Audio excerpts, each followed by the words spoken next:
Right, fuck it. We ball.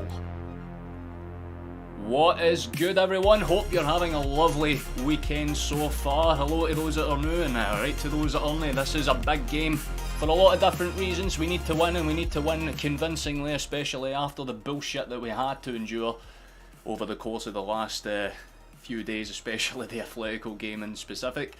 We'll want to bounce back after that. How you doing, Scott? Nice to see you, mate. I did see that. I was watching that literally just before this one.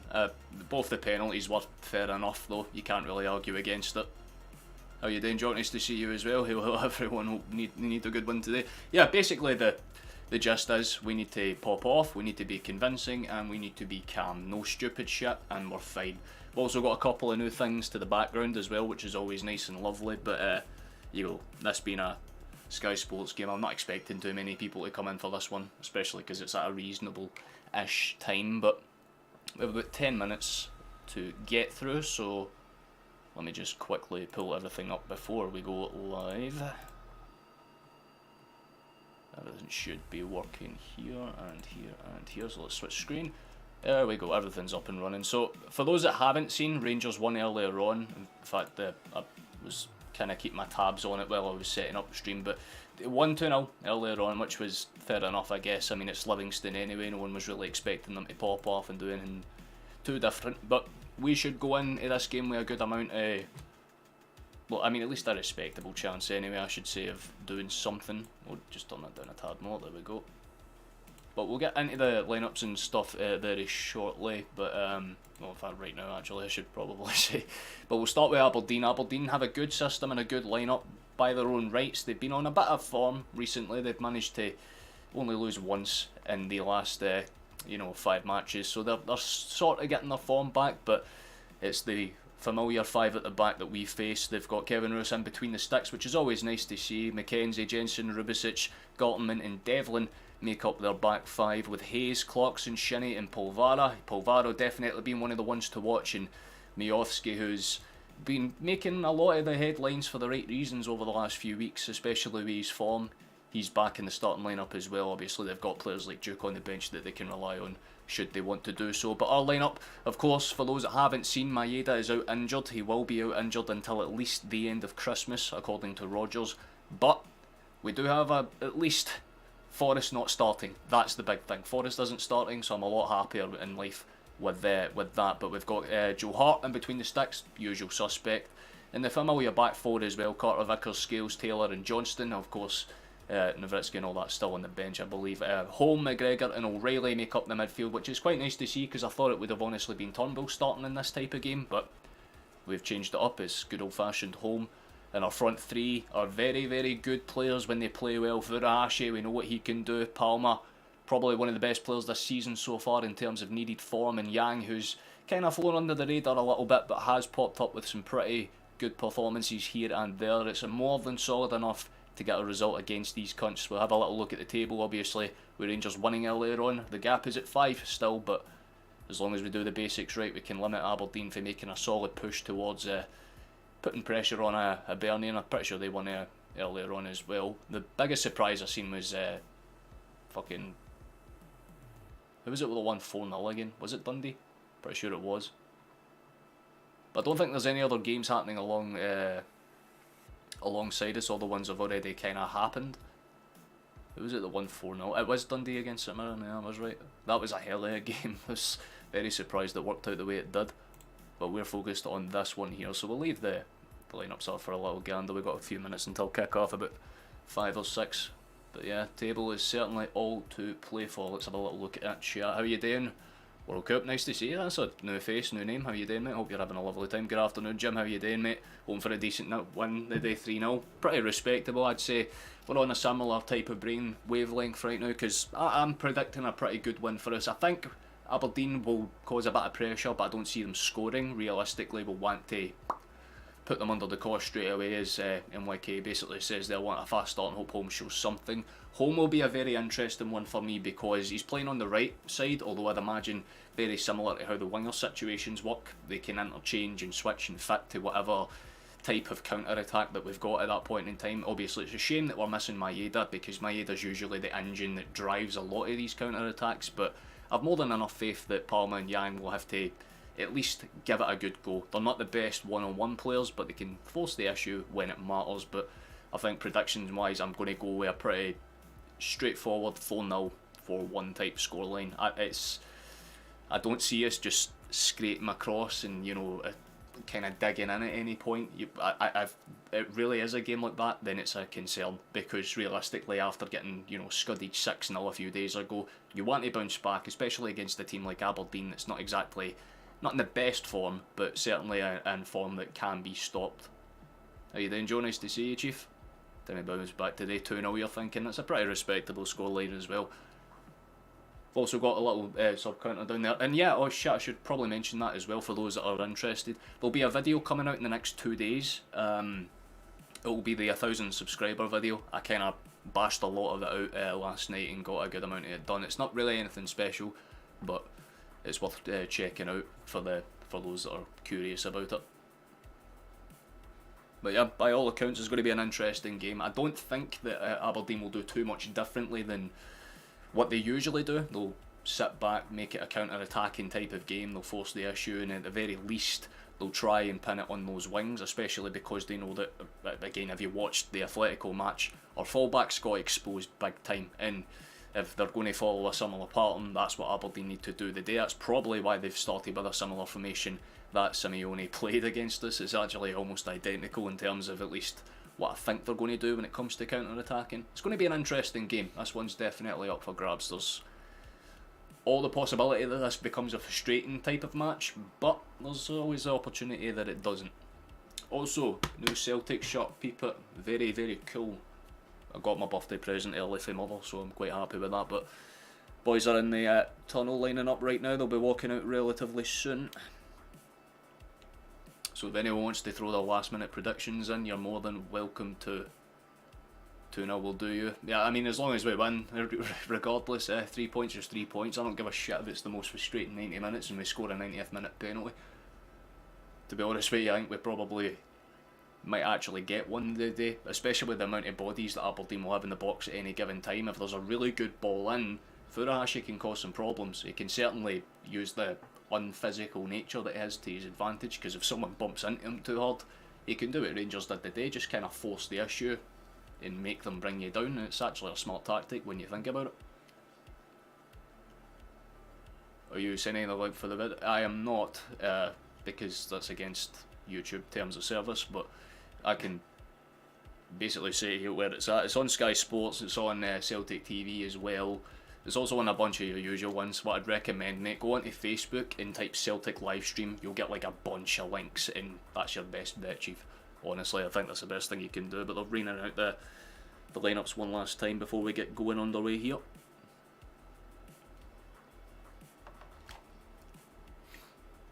Should point out that I'm not feeling 100% either, so if I have to step out for a few minutes, then you know why. 5-0, you're thinking, that's a very good... Well, I mean, it's a bold prediction. If you're sticking money on it, then you probably get a pretty solid return. But yeah, it's what I thought. Holmes on the left, O'Reilly's on the right. That makes way more sense to me, because Holm will sit in deeper and just kind of pop it out. No problem at all, Scott, no problem at all. It's definitely going to be an interesting one. No matter what happens, we need to see a fast start. We can't sit in, we can't do anything stupid or pathetic. We have to do the basics right. If we do that, this game can be straightforward. We'll be done and dusted in about 30 minutes. But if we fucking if we force the issue and make it difficult for ourselves, yeah, this could be very similar to St Johnstone or Kilmarnock at the start of the season, where as long as Aberdeen can ride the chances out, they'll be able to feel a lot more confident. There's a moment of silence happening right now, so that's what we're waiting on seeing out.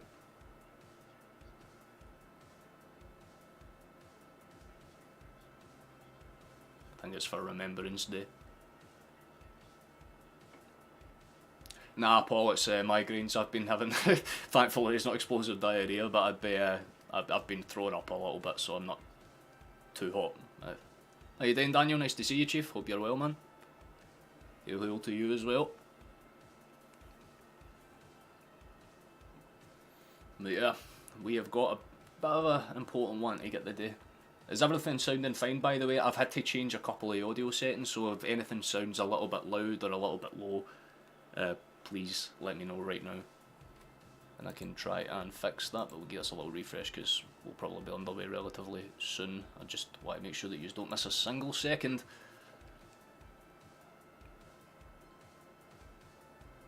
It's a pretty good turnout. I was actually offered the opportunity to go to this game today. My mate might be there, Jordan. I don't know if he is. If you're, I mean, if he watches this VOD afterwards, hope you had a belter of a time out there. But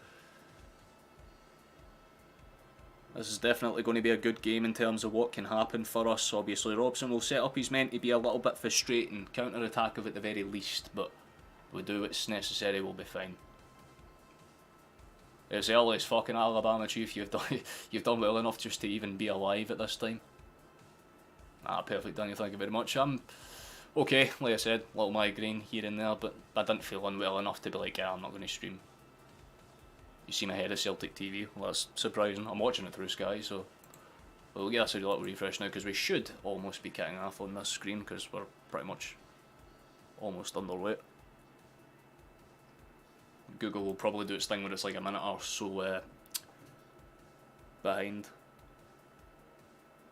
But Aberdeen get the ball rolling and we should have a belter of a game underway. Kyogo will put the pressure on immediately and Russ sends it forward looking for options. It's going to bounce over everyone though and straight away Celtic win the ball back for a throw in. It's about as effective as the 10 seconds you can get. Headed forward by Palmer. It's not really won by anyone. Gets into the midfield space. Gathered quickly and efficiently. Holmes going to stretch it out wide. Johnston to Yang. Back to Johnston. He'll just stretch the play again. Scales. It's going to step into it and try and cause the issue a little bit. Everyone hung over. I'm imagining a good amount of people will be. Let's give this another, fuck it. Google, do your thing, my guy. Can you work? Puggers, there we go. Goes out towards the edge of the D for us. Scales is basically about 30 yards out. Rolled out towards Leish Palmer. Goes for the chip and cross. He's been taken down there. The referee tells him to get up. Might have been a flush back kind of push there. It's cleared away by Aberdeen and it will go as far as the halfway line before it bounces out for a throw in for us. But it's as good a start as pressure as any. Straight into the box and straight into the issues. That's what we need to do. He does get over the back of home quite heavily so, but it's a fair enough challenge, I guess. It's a good enough contact on it. Spread across to Carter Vickers from the set piece, rolled across, nice touch. Yang's got it, good step. Keeps it under control, could move it across. Here's Carter Vickers, doesn't quite find the option that he wanted, but Scales will take it and shimmy it across to Taylor for him. Here's Palmer again. Good to see what the Honduran can do today. It's a good ball out wide to Taylor. Goes for the in-behind cross. It's really well played. McGregor does get there, but can't unfortunately get a good enough cross in to cause too many problems. And unfortunately for us, it's out for the Aberdeen goal kick. Pretty good turnout for this game, to be fair. Would you always like to see? It's always nice whenever, I mean, given the recent circumstances with the Green Brigade, it's nice to see that there's a good crowd for this. But Russ is going to send it forward, probably looking towards Miovski if he can find him. That's exactly what he tries to do, and he does win the actual knock-on. Carter Vickers does well to hold up his man, and Johnston clears it away. Good touch by Palmer, great take on as well. It's really good hold-up play for Celtic actually. The touches are done with purpose. Taylor. Ball into home, he just lays it off and finds some space. Scales spreads the play immediately, looking for Carter Vickers on that quick counter. Rolled forward, could look for options here. Yang, he's on his own against one, gets past him. Great first touch, great second, stays on his feet. This is what Yang can do, still on his feet. Brilliant ball in, Celtic shot, good save for Roos. Shot again, it's over the bar. And immediately, oh, we really should have had one there. Really should have had our first. Brilliant feet for Yang to get into space there, that was stunning. Perfect ball in behind. He's played onside, especially with the touch off the Aberdeen player, but it's a great save for Roos. And oh, it's so unfortunate, man, because I'm pretty sure it's O'Reilly that stamps it into the ground and it just bounces up over the bar.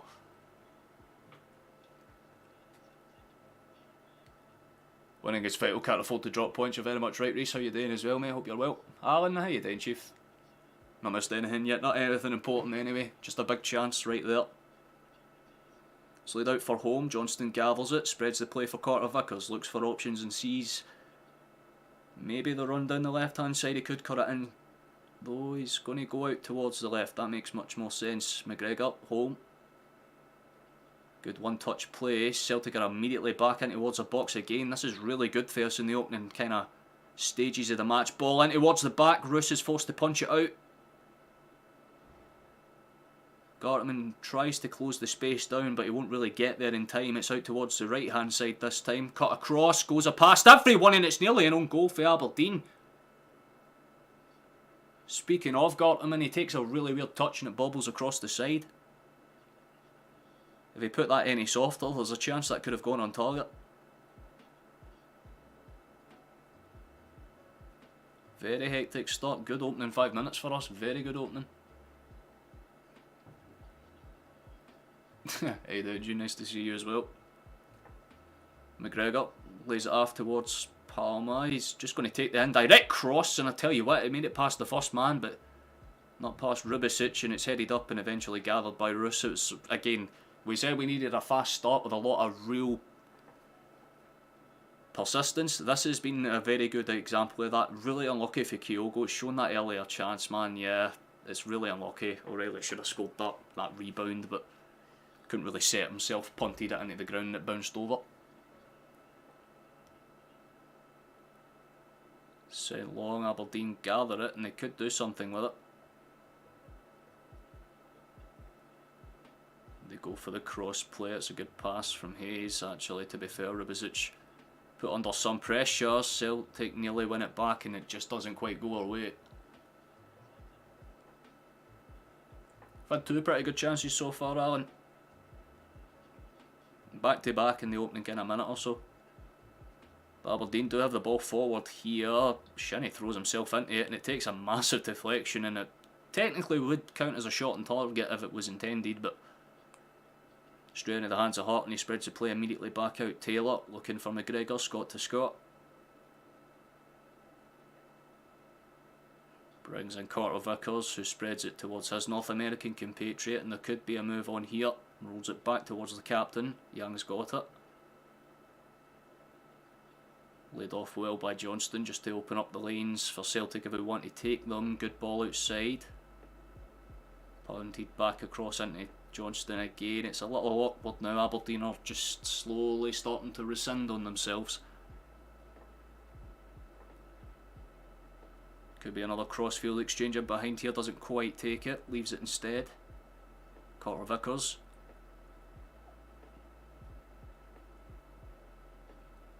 Still awkward, but we're doing better there. It's a great ball in behind if Kyogo can reach it, and I tell you what, it's another really good ball in behind from home.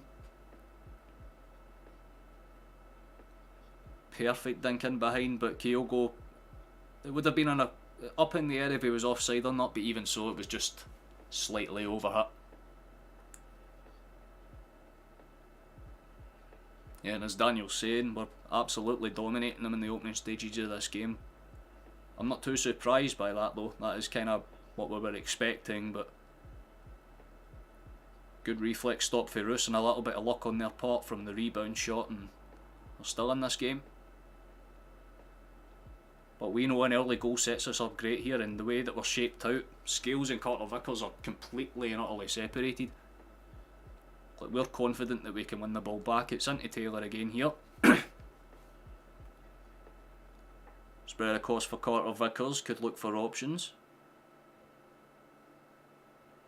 Scales does well to hold it up, rolls it into space. Taylor leaves it for Palmer actually. It's a good leave as well because it makes it a 2v2. Palmer makes it awkward, gets towards the near post. It's a cross! It's 1-0 Celtic! We get the lead through Yang! Brilliant ball for Luis Palmer! Brilliant header for Yang! Like I said, they might not be good at one-on-ones, but crossing is their specialty. Fucking excellent work. We lead 1-0. Brilliant work for the Honduran. The build up to that play was beautiful. We've been pressing for it in the opening 8-9 minutes. But the lead is us. Brilliant work for him and Taylor. But Palmer uses him as a decoy. Gets a brilliant ball in. Roos doesn't quite gather it. Just swings it thin air. And Yang makes sure that we've got something to be proud of. That's a brilliant goal. We needed the fast start and that's exactly what we got. Roos just couldn't really decide whether to commit to it or not. We've got the lead. 1-0 Celtic. Brilliant header for the South Korean man. Absolutely fucking special stuff.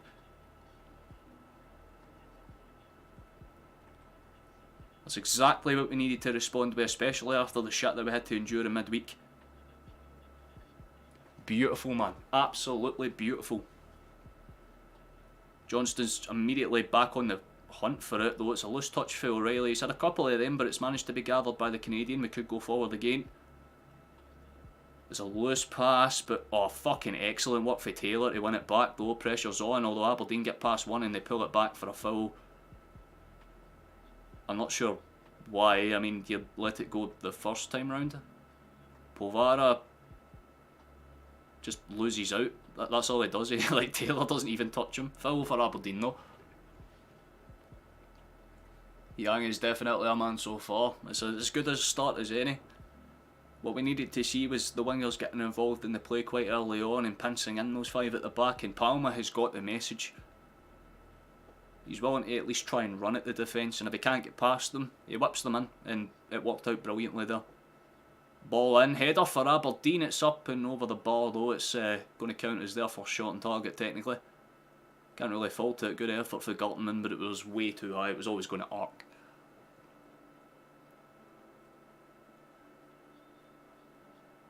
Very good opening stage to this game. O'Reilly with a fucking absolute pearler of a pass towards Scales.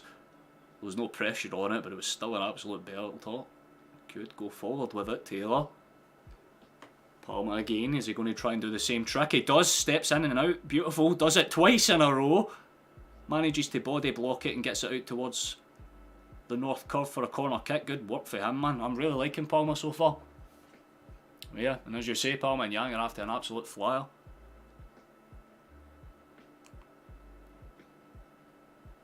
Let's see what the Honduran does with the corner kick, if he plays it short or otherwise. Goes for the near post flick. It's across the face of the box and it just rolls all the way across. O'Reilly's not too pleased with it, but it was at least an attempt. Opened up the lanes and forced the issue. Didn't quite work out for us, but it was, again, the right ideas. Much different than the side that we've seen against Atletico. Granted, we were down to 10 men against them and we were right for home against a very good side, but even just the attitude to try and steal the ball back. Like, we're not just sitting in and letting it happen for them. Here's McGregor. Johnston to Carter Vickers, rolls it across for Scales. Opts for the outside option. There's Palmer again. He's getting involved a lot in the opening stages of this match. Lays it off for Taylor. Takes a bounce up and cleared away eventually. The league needs to improve. It's getting boring. Scottish football won't get better anytime soon without change. Yeah, but the change has to come through the other teams. Celtic and Rangers are where they are because they've been consistent. Like, consistently consistent. We need like teams like Motherwell to give a Conference League a good go or something like that.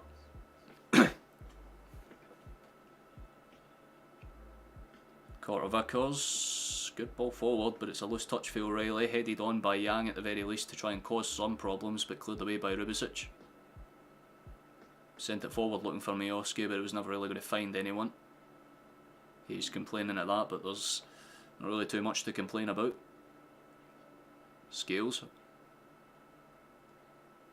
Carter Vickers to Johnston. He could switch it, but opts to go back towards the big American. What's he going to switch it to? He goes for Scales and looks for the options.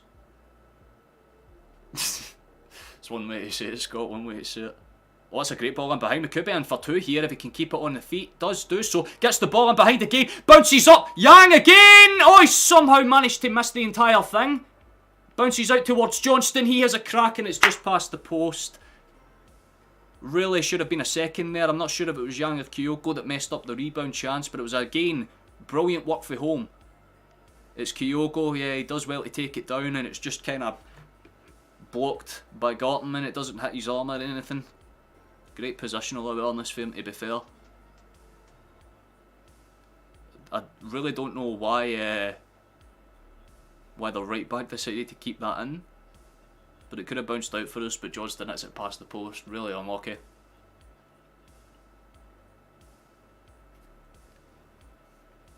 Takes a bobble and a bounce. It should be a pushback foul, and it is for them.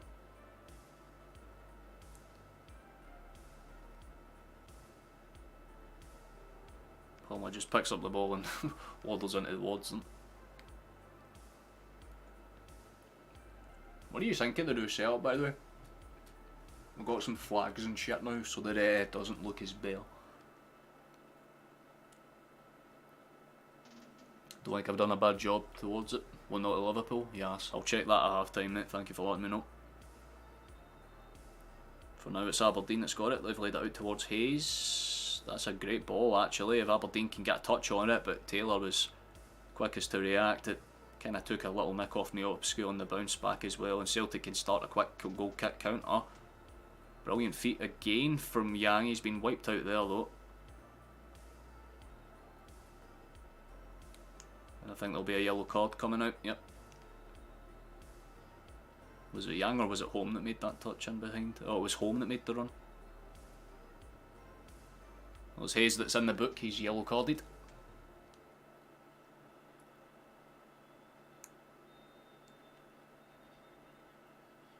The MLS is MLS next, which is working out of a similar format that could work for us. Yeah, but that's basically just their second and third divisions. I mean, Scotland have them too. We call it the Championship, League 1, League 2 and the Lowland Leagues. You're talking about developmental leagues. Oh my god! It's in! Oh, that's in! That's 2-0! Kyogo's just... I'm not sure how he's managed to squeeze that in the gap there. But I think Roos might have had a slight howl on it. It's 2-0 Celtic. We lead double time. Oh, that is a lovely counter-attack, but I'm honestly, the wee lassie just sitting there drink like, aye, this is normal for us. And again, it starts from the wings. Brilliant ball in from Yang. Home doesn't make any issues or mistakes about it, or is it O'Reilly? I'm not honestly too sure. They look the same for that distance. But again, it's just a brilliant pass in behind from Yang. I think it is O'Reilly that gets the ball across, and it's a lovely finish for Kyogo. I've got to say, for a reflex touch, absolutely crucial. Just kind of pinks it in behind. Roos is nowhere near it. Double time, boys. We lead 2-0. Kyogo gets his goal. He hits the little... hits the gas. That's what we like to see. The wee man's in the scorebook. We love to fucking see that, man. Beautiful. Celtic 2, Aberdeen 0. Found the one I told you, eh? You very much did indeed. We just got to keep the momentum up, man. Really put them to the sword. I'm surprised Aberdeen have not really done too much in terms of pressure, but to be fair, what can they do when Celtic are playing as fast and as quick as we are? That you did, Daniel, that you did. It's nice to see the boys playing with a little bit more bark and bite. There's clear communication between them at the very least. I don't think Maeda will be too happy. Like the first game he gets injured and we're playing the best when it comes to the wing plays that probably this season so far. Everything's been absolutely perfect for us counter-attacking wise. It's a ball back towards Hayes. He's going to have to take a weird touch and plays it on. Kyogo will put some pressure on Roos, and I tell you what, it was a loose first touch for the Dutchman. Sent forward, and either Scales or Hart will claim that one and we'll be able to go. I'm happy but wouldn't mind a 10-0.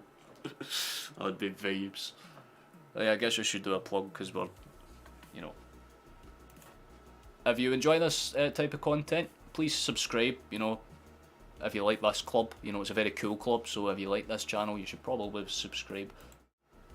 That was all plug over. 10 at half time would be a hell of a scoreline, I'm not going to lie.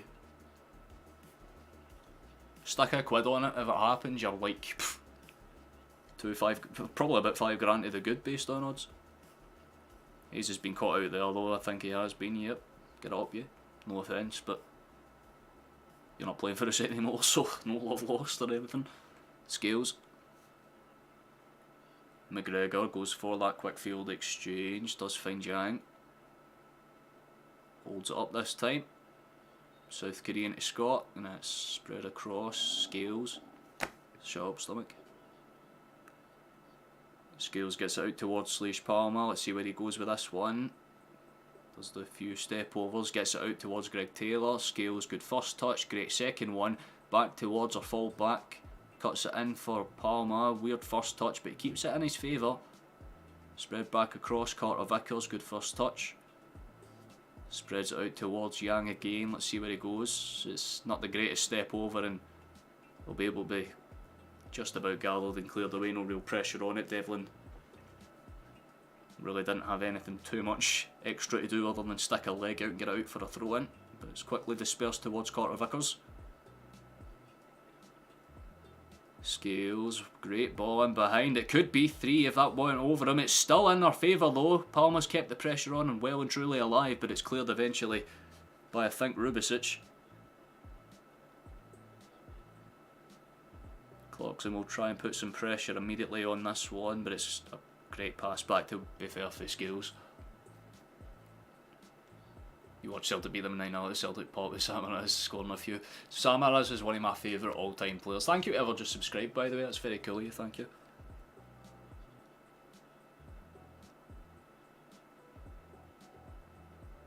But I remember the last minute overhead kick against Aberdeen, 3-2 back in like 2013, I believe. There's another foul in there for Aberdeen. Again, it's not necessarily intentional fouls, it's just us winning the ball back and then falling over and the referee buying it somehow. It's another foul for them.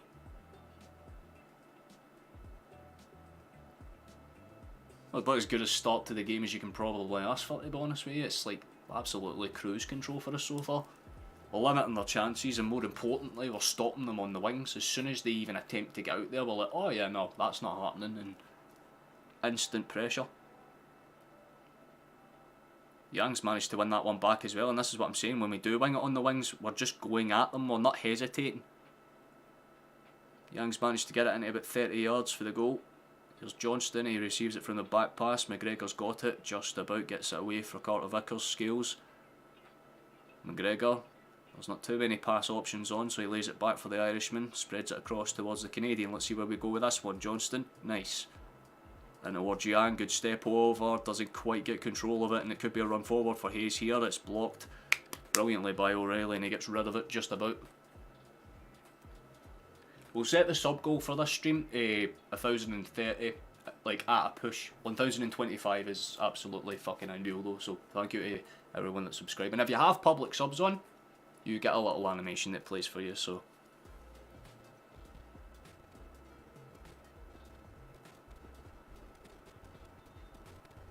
Let's see where they want to go with this one. It's spread forward, headed on brilliantly, and it could actually bounce for Aberdeen. They're actually in behind. They could maybe get an equaliser. Oh!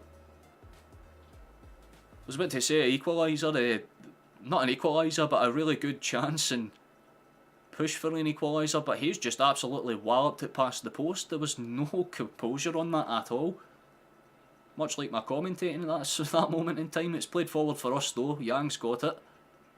Spread in towards McGregor. Could be a ball in behind here, but he opts to take the touch and lay it off towards the other one. Taylor's on the overlap with Palmer on the ball. Good touch, good take in towards midfield. Laid off brilliantly by Palmer and Hall, and there's options from each of them.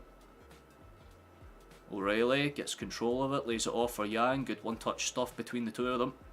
Carter Vickers. Looking for that kind of cathedral option, trying to find that pass in behind, but he opts to lay it off. South Korean gets it, let's go. Brilliant stuff for Yang, looks it into space. Scales has it, doesn't quite find it under. How you doing, Harry Shannon? Nice to see your new face. Hey Michael as well, how you doing, man? This is the start we want, just go home from work 2 AM here in Australia. God damn, respect to you for still being awake to watch this, man.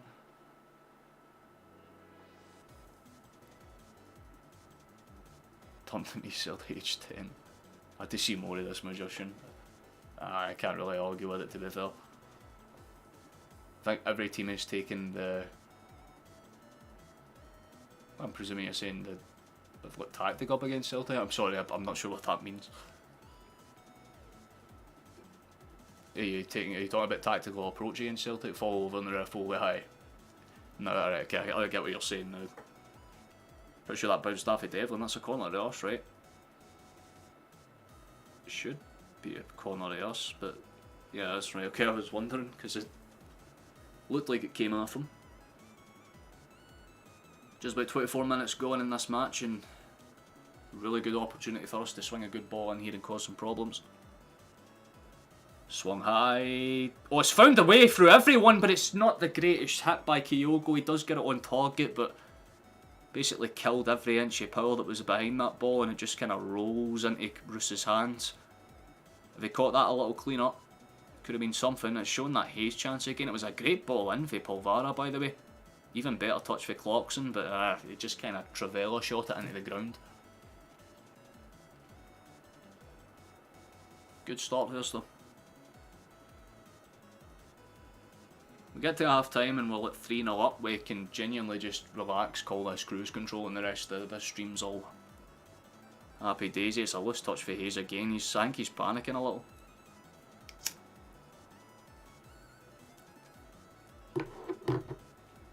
Riley. Crossfield exchange. Taylor to Palmer. Palmer's forced to kind of step in because he's under pressure. Not too much though, and he gets it back to Scales. Scales switches it back to Hart. That's literally probably one of the few times that we've seen him in this match.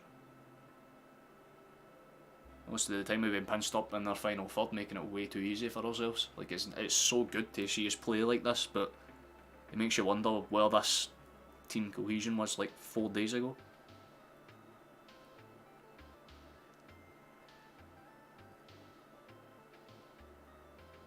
Good rollout for Carter Vickers. Here's Johnston.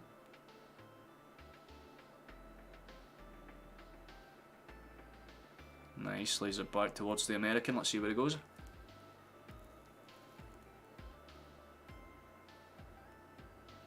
Nice. I don't mind that at all. We're keeping it composed, man. Will the derby be delayed because of the Asian Cup? No, it very much worked the same the way like AFRICOM works. Is that what's it called again? The African Cup of Nations, isn't it? AFCON? Aye.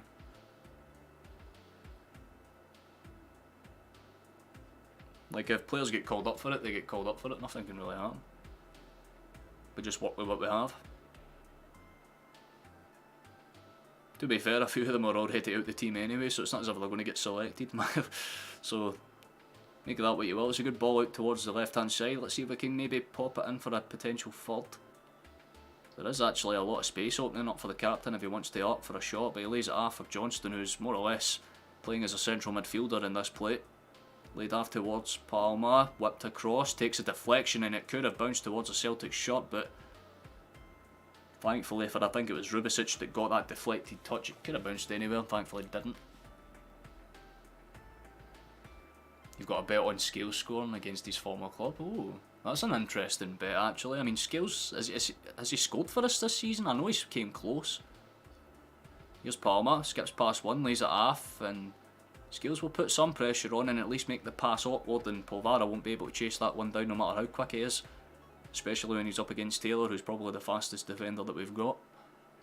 Let's face it, Celtic and Celtic dwarf other clubs. They shouldn't be able to compete. True, but it just takes one really insane Scottish investor to be like, fuck it, I want our Arbroath to be a powerhouse and just invest hundreds of millions. Because that's the thing is, money, like football is a money sport.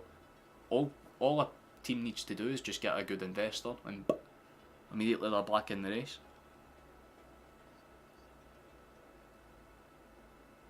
There's a good crossfield exchange taken down by Johnston. Let's see where he goes with this one. Just kind of waddles in towards midfield looking for options. No one's making a clear run, so he goes out towards the wing and uses Yang's spatial awareness.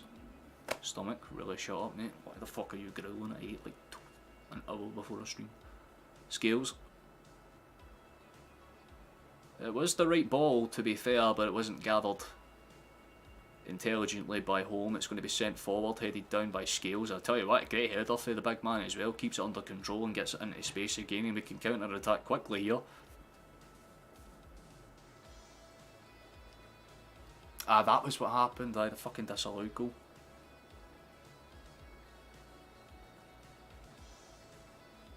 There's the good ball over the top, although the camera angle kind of made that look a lot better than it actually was, and it's straight into the hands of Kevin Roos.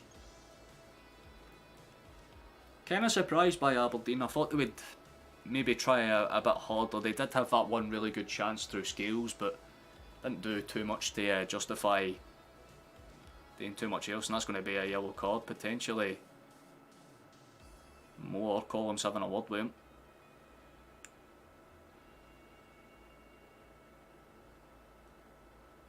Played it from the free kick, spread across to Johnston. Scales gets a hold of it. Back to Carter Vickers. Scales again. He tries the over the top ball once again, but for the second time in a row it doesn't work. 69 viewers in chat right now. That's nice as fuck. We love to see that. Why is everything lagging now? What's happening? I think he was just talking about his previous employers, to be fair, Scott. I don't think it would be a bad bet, especially if we're even more comfortable in this game. Like I said, if we get one more before half time, then our defenders will feel a lot more confident about taking those extra risks and stepping out and trying to cause a problem or two.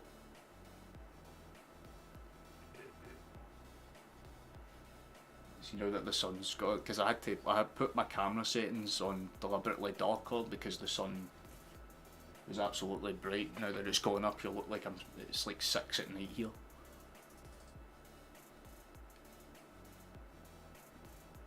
Oh, Robson looks furious.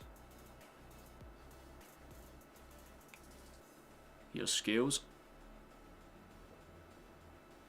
Carter Vickers has options if he wants to take them. He opts to spread it back towards his defensive partner. He looks towards Taylor and turning. There could be I see what they're trying to do. They're trying to break it into that midfield space. That's why Holmes literally pinned up in there right beside Kyogo, but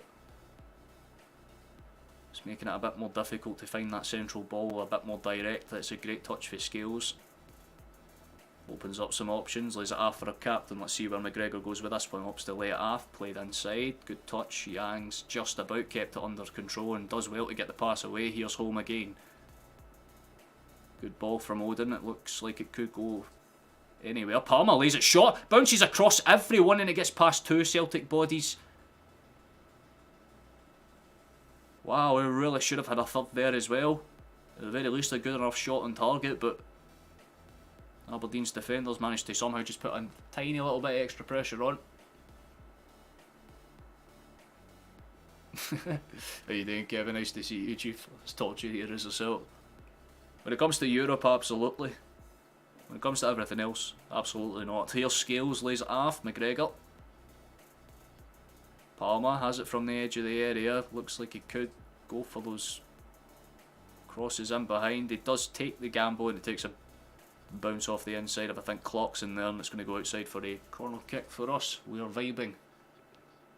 We're absolutely vibing. Laid off, quick corner.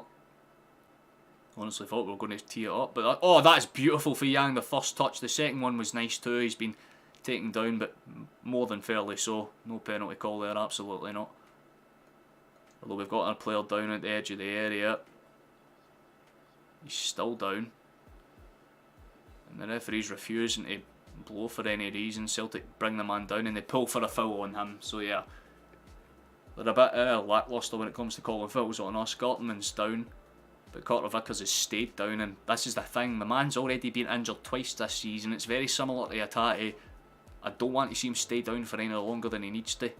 Please get up and continue moving. He is on his feet, but he looks a wee bit shaken for it. Hopefully the big man can just run it off. It was a bit of a wild one. Oh, that's what happened. He got hit in the balls. Ball-to-ball contact, never mind. That explains everything. No wonder he stayed down. That would fucking keep you on the ground for a minute. A mitre ball to the penis. Ugh, you're done for.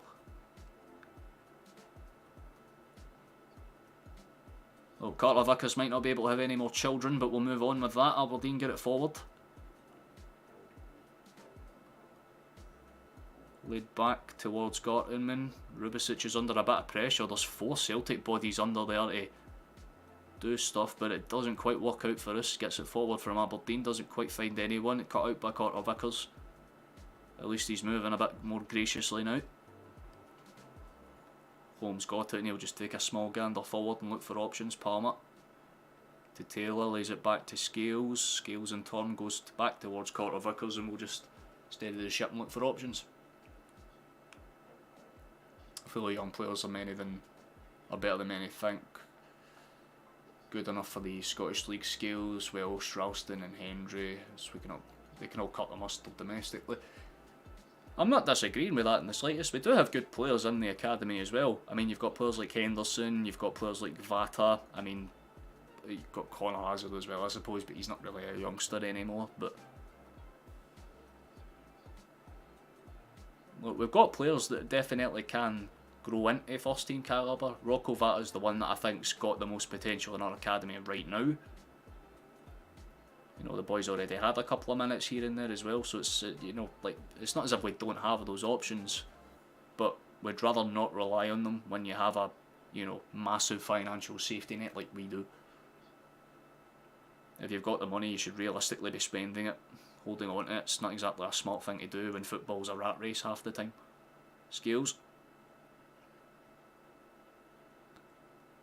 Carter Vickers, who's going to look for options towards that right hand side for the, I mean, what feels like the 30th time this game, I feel. Nice, good touch for Yang. Really liking the way he's playing this half. Causing some problems. Mackenzie's just about done enough there. He doesn't look happy though. He's getting absolutely pressured. It's like 2 Celtic players up against him more often than not. What's the name of their number 5, man? I keep forgetting. Like the right centre back, is it Jensen? I've been wanting to say Jensen this entire time, but I've totally forgot. I think it is Jensen. Carter Vickers, that's a great ball out towards Yang. The number 5 does put some pressure on us. That's a great ball in behind. Johnston nearly gets in there. He does well enough to at least win the 50. It's back towards Matthias O'Reilly, the GOAT. And he in turn plays it back to Hart.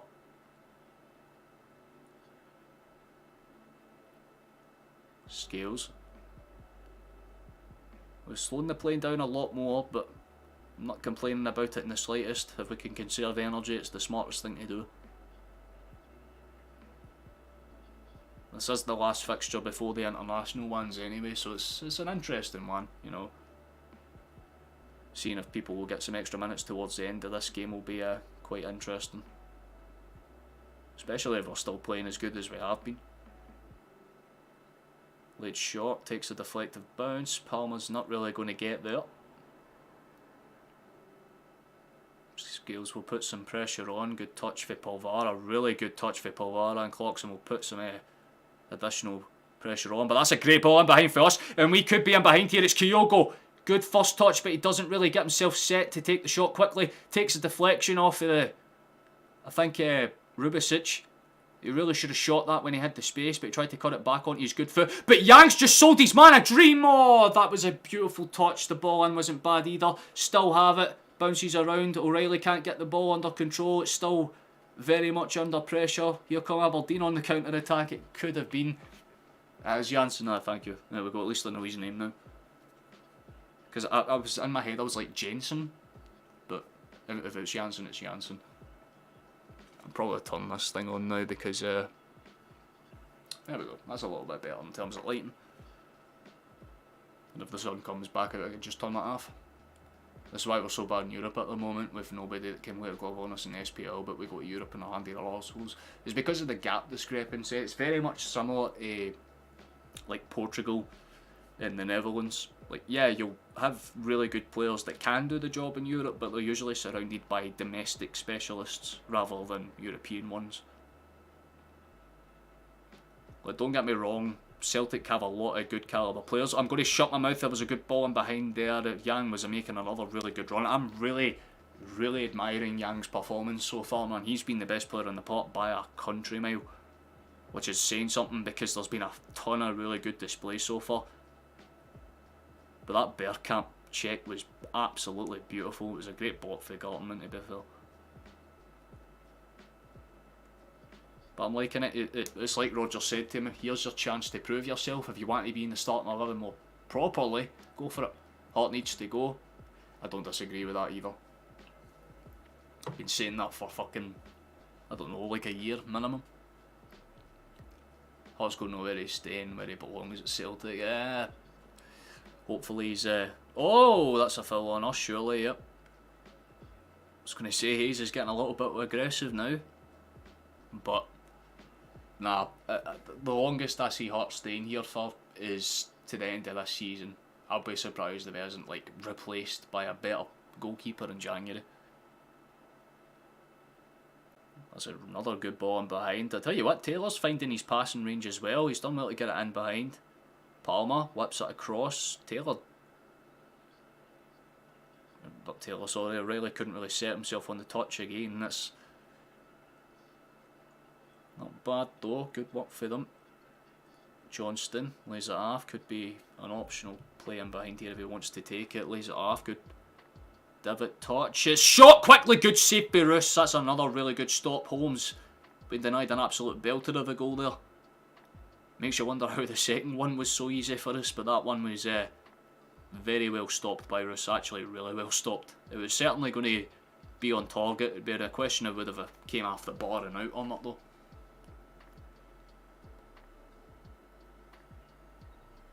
There's better younger keepers then. You're absolutely spot on. Oh my god, what a play that is. Oh, Yang's just put in another really good ball as well, but Aberdeen for the second time in a row managed to cut out a really good pass in behind, but Yang is really linking up with everyone. Like, Kyogo's having a lot of fun with him because he's willing to step inside rather than stay out on the wings. He's willing to come in and take a run. It's really nice to see when performances like that unfold. It's Kyogo from the edge of the D, lays it off for Scales. He's about 30 yards out. It's Cameron, lays it off towards Yang. Not Yang, sorry, Palmer. Just realised it's him on the other side. It takes a deflection. Back towards... that could be... oh yeah, nice. Carter Vickers lays it off. Johnston just playing some good one-touch, two-touch football, but it's a slightly loose pass for Johnston. That'll be a throw-in for them. A little unlucky, but...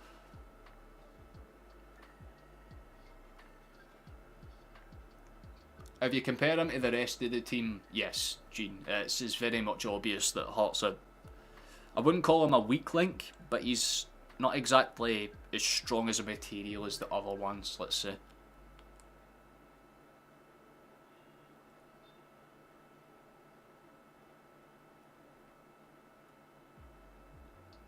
Oh, that's good pressure again from Kyogo. He's willing to take runs. It's nice to see him actually get some runs that he actually wants now. Barely seen that at all in the Athletico game, which is unfortunate to see, but he's getting his options to run them out now, which is always poggers. If we can get one more subscriber before the end of the half, that would be quite cool, because then we can maybe push to get 5 in the next half. That's good for Palmer. Let's see where it goes with this one. Good step in between, doesn't quite get it under control though. It's going to be laid off. Stolen back by us though.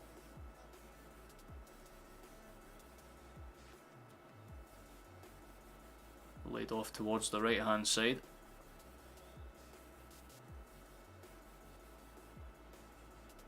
Only a couple of minutes left until half time. Should be Celtic's best ever keeper was 40. The one he talking about. The best goalkeeper I've seen in my lifetime for Celtic's Arthur Boric, or maybe Fraser Forster. Between those two,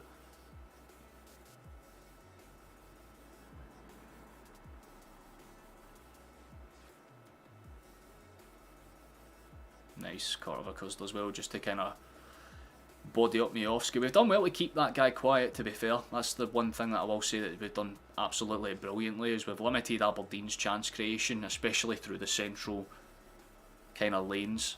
If they have had chances, they've had to pop it in behind and just kind of have a half crack for wherever they can muster it up.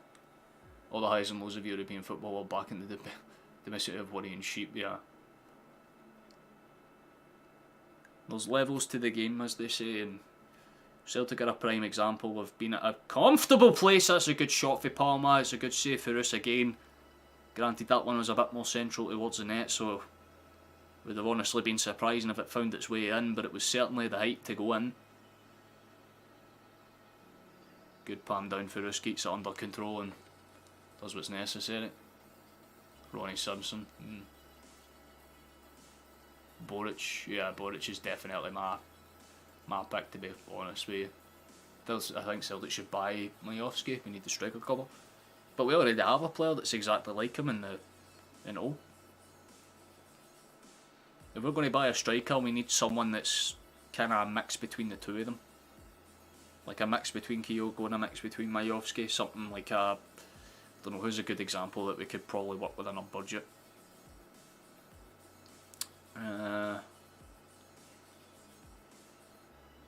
It's not really too many, that's the issue. I don't know, if you're thinking for the SPFL players like Noble, things like that, you know what I mean, 6'1", can take a touch and play it in behind, the holy goalie, yeah. The holy goalie is absolutely... Whoa! Why is it any time I look away for more than 3 seconds, Palma has a crack at goal? I just seen the side of the net ripple, but I know it was a good enough chance, and I think we're blown for half time here. So, by all accounts, a very, very, very good opening stint to the game. The first 15 minutes were the most lethal, but that's what we needed. We just needed a fast start, followed up by some good, basic counter-attack of football, and we honestly should have had way more than 2. But I'm more than happy being 2-0 up, because at the very least, we haven't conceded. We almost did, to be fair. Hayes did have that half chance, but that's really been the extent of what they've been able to do. So if you're an Aberdeen fan, you're not really going to be too pleased by it, to be fully honest with you. But be there anything else? Yeah, that lane's much better, to be honest with you. I think that's the one most stuck with. Barbono, aye. Bowler.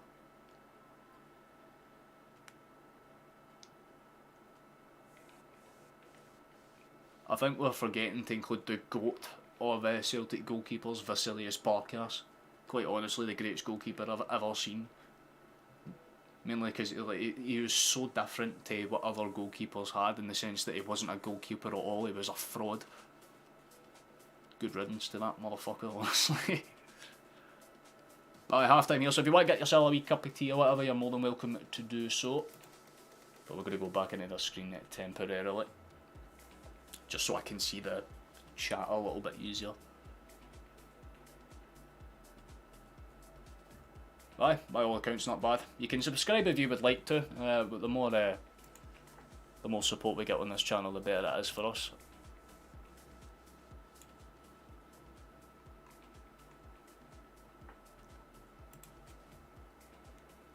Hey Megan, how you doing?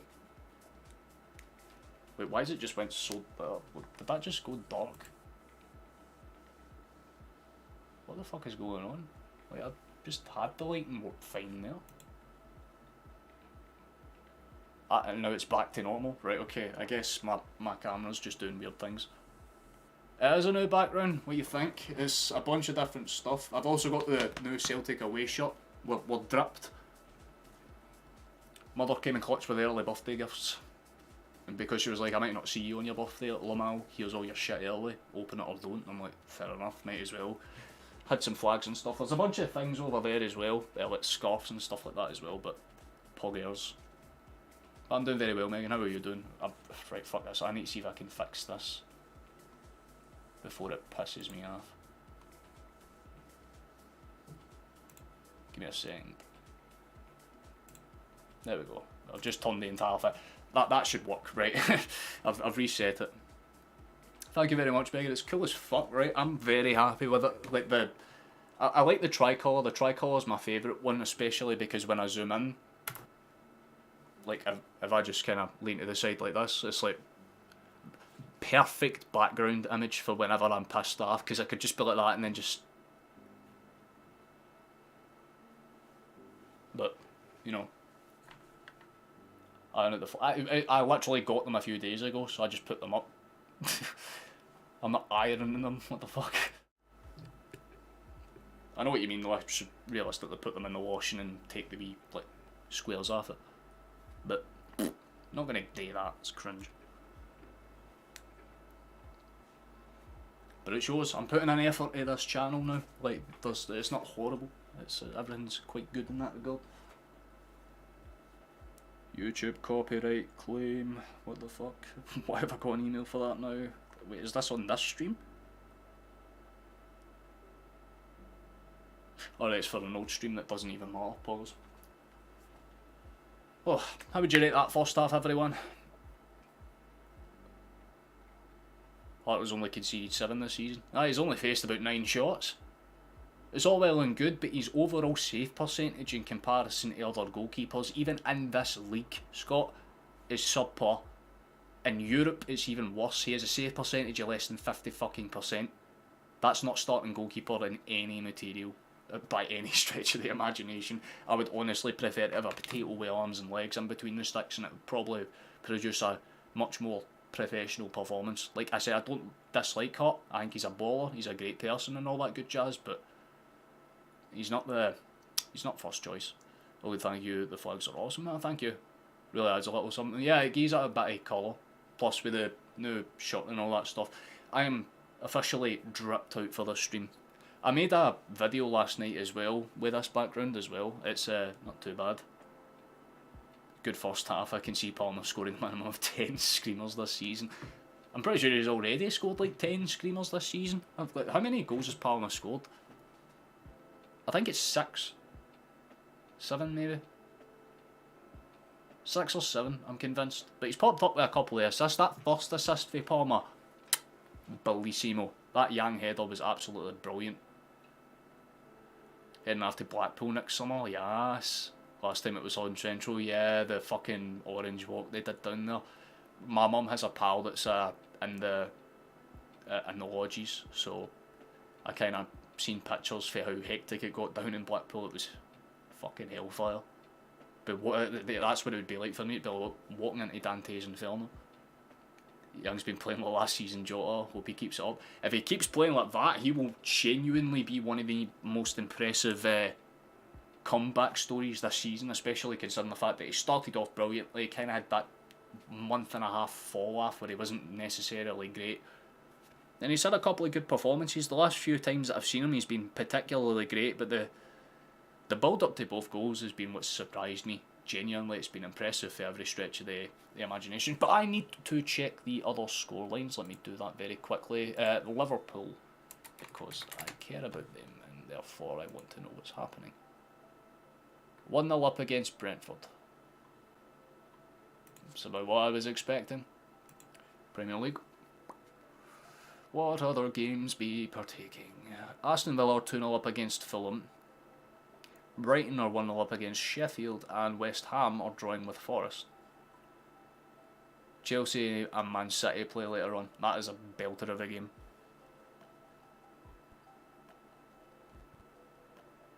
I've seen Wolves' game against Tottenham last night as well, man. I watched like the last 25 minutes of it. They scored like 2 last minute goals. It was absolutely beautiful.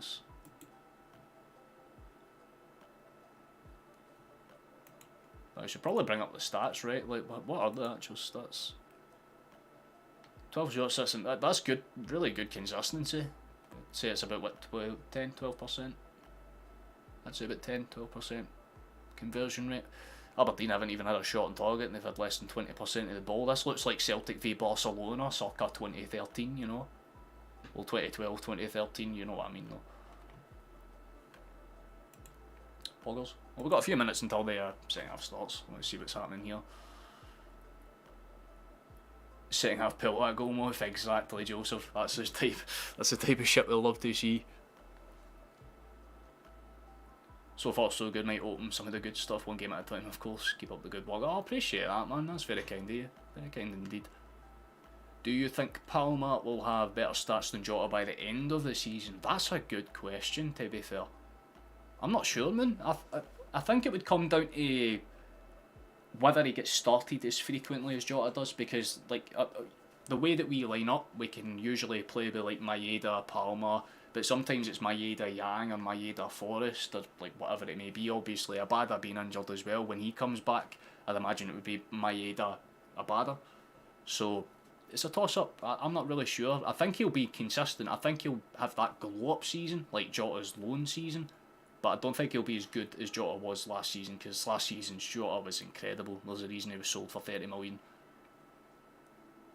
You'd say Palmer's an upgrade on Jota. I don't think that's a bad thing to say by any stretch, to be fair, Megan. I think it's a respectable cross path to make, because they're very similar players. Jota liked to take his run in and hit them or get a cross away if it was what he had to do, but it was more preferable at just getting it forward and doing what was necessary. I know we all say it, but the thought of how good this team would be if we invested 20-30 million on a couple of players, surely the board would have the intention eventually they aren't going to hold money forever.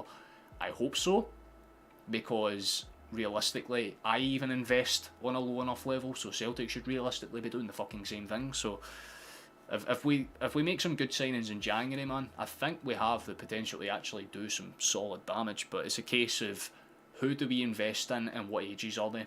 Because if we bring in a couple of good players that are 25, 26, perfect, everything's got dandy in life. The stream has no sounds, so you're my commentary. Fair enough, Martin, I can't argue with that. Good job, cheers. Ah, that's sweet, thank you. Palmer, no. Oh no, we're going to start a goal with him. Now, to be fair, his song should be Louis Palmer. He's got to score a goal and then he'll do it again because he's such a baller. It has to be something like that, you know.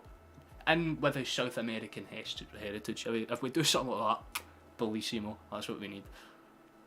We don't need another Jota on the wing though. Don't get me wrong, the song popped off, but it just brings PTSD to my memories now, considering the fact that he's just not being played. But the second half will be on the way in about like 2 or 3 minutes, so make of that what you will.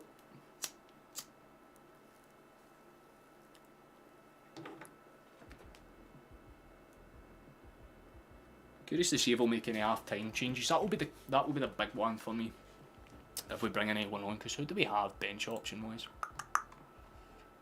Let's have a gander. So we have Phillips, that'd be a good one. Give him some minutes. I'd say Awata as well, actually, give Awata some minutes, that wouldn't be too bad either.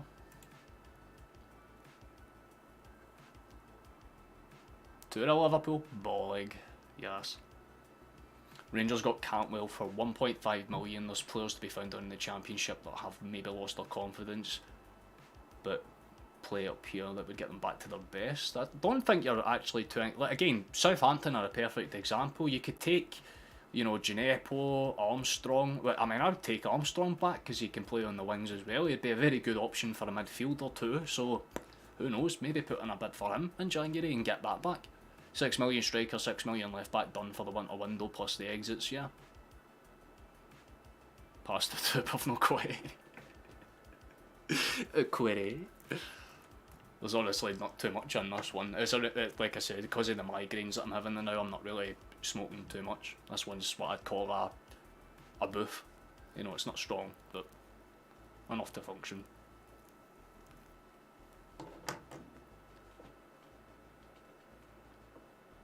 At least I'm not smoking it due to stress. That's the best thing. Leeds do have a couple of good players that you could steal, especially if they go down. Players like Bamford. In fact, Bamford would be fucking ideal in terms of what his build is. Like what we were talking about earlier on, where if you want a player that's a mix between Kyogo in terms of finishing ability and O in terms of height, Bamford. Premier League experience, Championship experience. He's top scorer in the Championship in his history, so he's a proven goal scorer. He's a bit of a confidence knocker right now, but if you get his confidence back, he'd be firing on all cylinders, and it would give us a reason to have Joe Hart there, because at the very least he'd be like his English mentor. Happening, how you doing, Catholic? Nice to see you, Chief.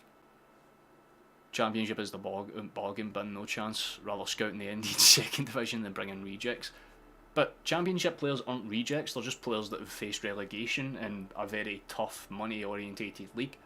And that's the thing, if you can look past the price tags of some players, you might get a gem in there. Case in point, look what they do to us when they pluck players like McGinn for us and then sell them on for a lot more. It's a case of you need to know where you're looking. I don't disagree with you there, because most Championship players are subpar. Look at what Rangers did when they came up. They invested in Championship players and it did not do them well. But if we find the right ones... Bit of a dry up here. Oh, rip.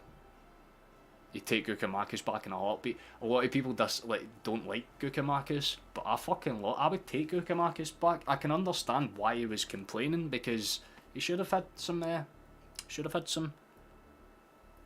more minutes for how good he was playing at the very least. You know, the guy, he's firing on all cylinders out in Atlanta right now, so you can't really argue against it. That's the thing, Megan, you know ball. Give your respect where it's due. I'd take Gukamakis back too. Hope you're doing... Oh, that's very kind. I'm doing okay. Like I said, small migraine, but I'm alive and well otherwise. Aberdeen are just coming out of the tunnel now, so we'll get the other screen up. Let me just quickly... There we go. Because the second half will be underway relatively soon. Just so you know, there's no changes or anything that I'm seeing. Nothing's came up there on Google either. So I think we're just sticking with the same 11v11 that we had just momentarily, well, just before the end of half time. Even Everton, they've got big money problems, and I'm sure we could get a few bargains from them. Everton actually isn't bad, because you could take Keane. He's a good experienced defender. He's alright. Maybe Davies, he's not bad as well. You could maybe Danjuma, actually. Danjuma for Villarreal, because they're looking upon him off. He'd be very fucking good. Get him out. I got him out. Feel for you, man. Feel for you.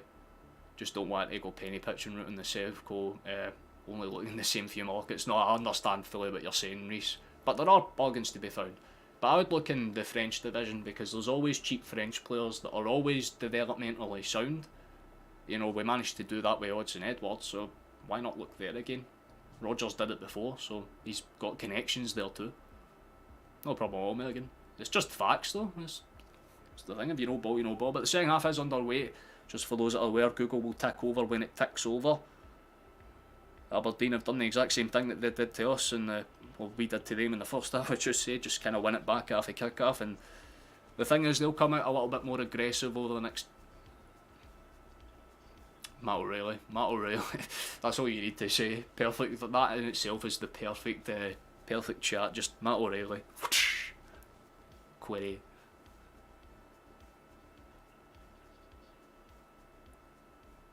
Let's see what Aberdeen decide to do with this. They is still available on a free. I mean, technically yes. Is it worth it? Maybe not. I mean, what would his wage demands be? It would be like something like 250k a week at the absolute low end. I'd imagine De Gea will just wait till like summer and then join either Madrid or Barcelona on a free. Probably Real Madrid, I would imagine, because Courtois is getting up there in terms of age now. Kaito Nakamura, striker. That's actually a fucking great shout. I've actually seen how that wee Nakamura boy plays, and to be fair, the name in itself, let's be honest. So now Dread Game shoot the biscuit town. In terms of European hopes, absolutely, but in terms of what it does for us overall, not necessarily. That's a good break for us. If we want to take it up the left hand side, we should, but instead we decide to go down the right. Johnston spreads the play, Carter Vickers. We'll see you back at full time, Megan. Hope you're well. Let's see where we go with this one. Scales doesn't quite find that in behind pass that he wanted to, but McGregor does well to gather it. Good take and touch. It's been left by, I think, O'Reilly. It's played out to Yang. He's going to do as well. It's not the best ball in behind, though, I'll be fully honest with you right now, and it's just going to be sailed out towards the edge.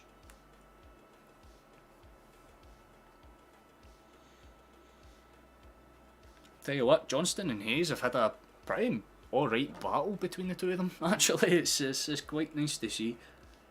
Past versus the present, basically. Roos goes for the quick ball out wide, but I'll tell you what, it was never really going to be gathered by anyone that convincingly. It's a bit of a loose touch, and we'll be able to gather and go again. Here's Carter Vickers. It's an awkward ball. Kyogo's been wiped half of it, and it could be a break forward. It's sent forward. Miovski will chase Carter Vickers down, but I don't think there'll be too much pressure on him. Hawk will spread the plate scales. Good take and touch from him. Laid forward. McGregor's been sectioned out. There's two players there. They've called the advantage in Aberdeen's favour instead, though. Not sure how that works. It's deflected off of Taylor and it goes out wide, and it's going to be a throw in for Aberdeen despite it bouncing off of the Aberdeen player. Interesting. Couple of wrong decisions in quick succession there. Whipped in. It's cleared away eventually. Kyogo gets absolutely floored. And he's... Oh my god, no. Kyogo's unconscious. Kyogo's... No, he's been knocked out. He's not moving.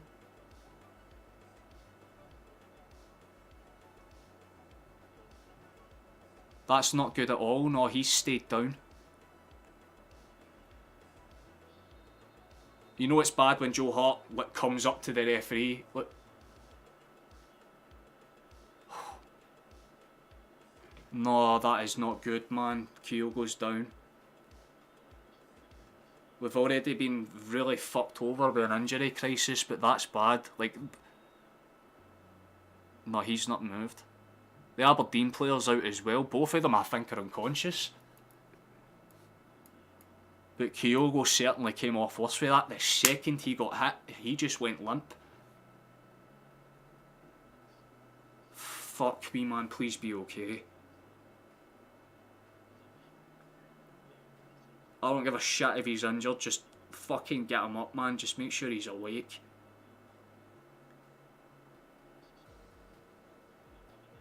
Oh, dude, the fucking slow-mo. His head gets rattled and everything, man. This is not good.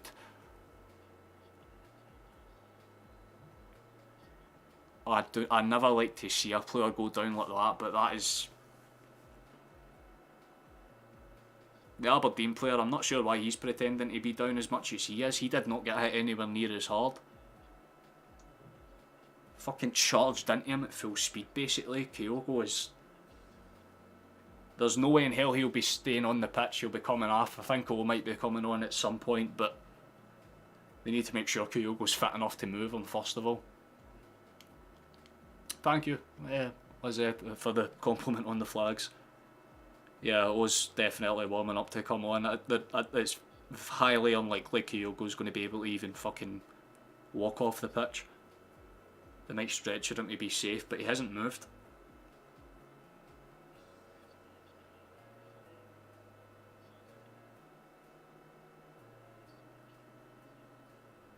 Rubicic is on his feet and moving, which is nice, I suppose.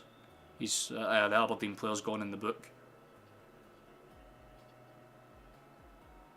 It definitely wasn't malicious, so it's not a red card offence. I'll say that right now, but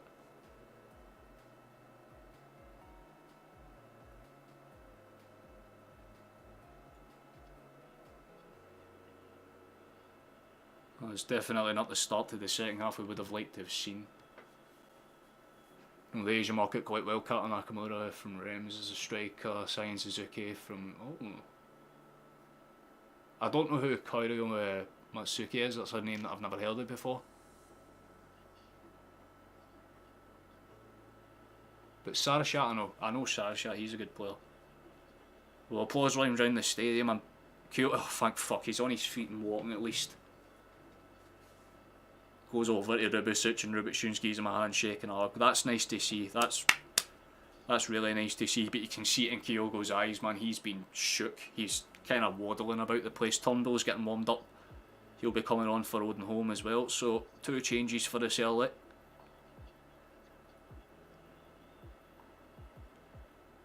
It's just good to see the wee man being able to get up and get off the pitch on his own 2 feet. That speaks absolute volumes. But we now need to put this to bed. We need to put the fucking sword to them and go for it.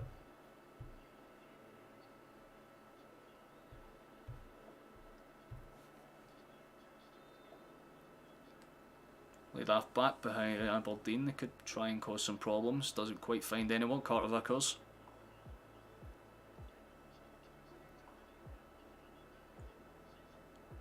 Laid off towards the outside right path. Could go inside. Good touch for Yank.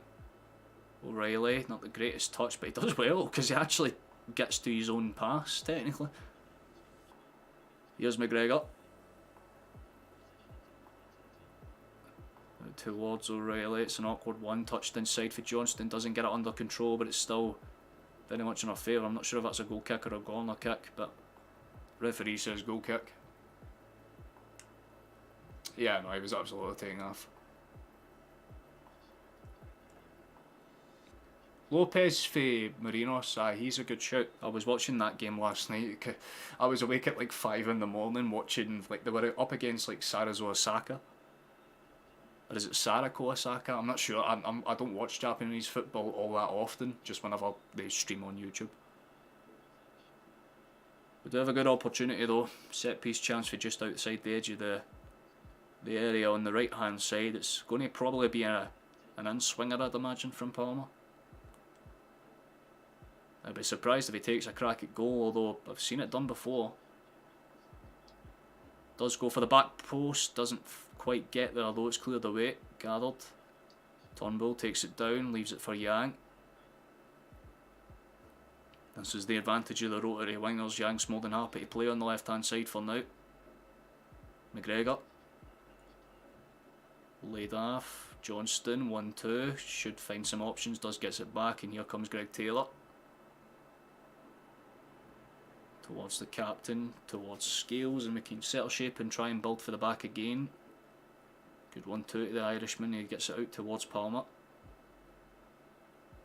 Eventually gathered and just about reset and reshaped. Rangers are playing superb at the moment with Will still as manager. I seen him a lot last season because of that like 11 game unbeaten run that they went on.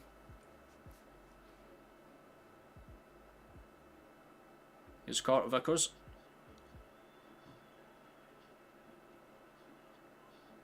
Ooh, doesn't quite find the right ball, but that's good for McGregor. It does go all the way through, but unfortunately falls straight into the hands of Kevin Russo. That's actually a really good throw out for the keeper, and it could open up options. Pulvara.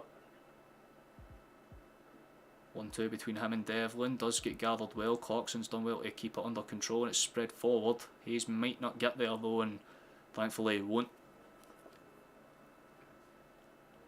It was a little bit better there for Aberdeen. They strung together at least 1 or 2 extra passes that could have been awkward for us, but not much else besides that, let's be honest. It's laid out. That's an awkward bounce. Turnbull could have been there on the chase. Doesn't quite get there though. Sent forward, gathered just about by Scales, although it's only going to go as far as Clarkson again. Spread forward, here's Miofsky. Could be an overlapping run here if he wants to try and find options. Eventually lays it off for Hayes, who might be offside at this point, not too sure. Spread in towards the back post, headed down but cleared away more importantly by Scales as he gets there on the 50-50 header. Turnbull does well to hold it up, keeps it upward. If I turn the sound down on what?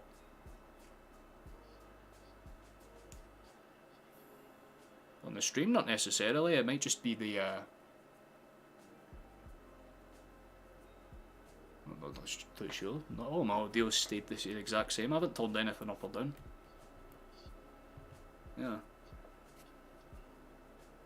Still sitting at 20%. That's where it usually sits at. If I want to visit Japan, I might take a year off and go.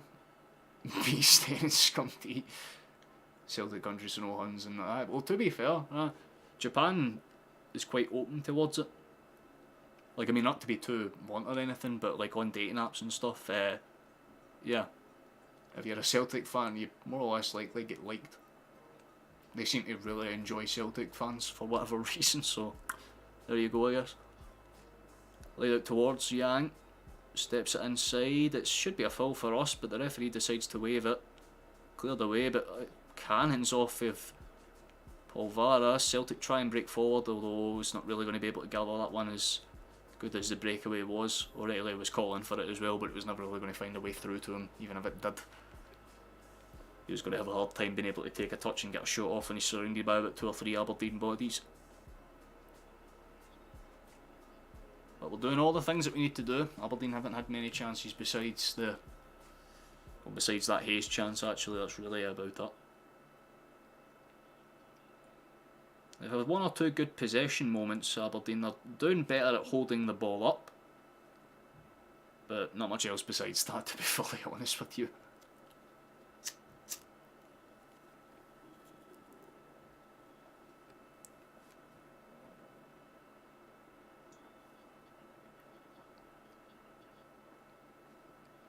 What do you mean it sounds like I'm whispering? Do I sound fine to everyone else? Because my mic reading's coming up fine. Oh, Aberdeen have had a half chance there. They popped it and it doesn't quite find its way through it.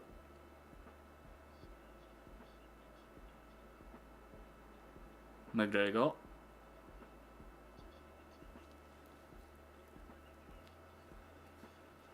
I see. I was just a little confused there. It might just be your audio, Scott. Maybe take your headphones in, plug them back in, see if that works.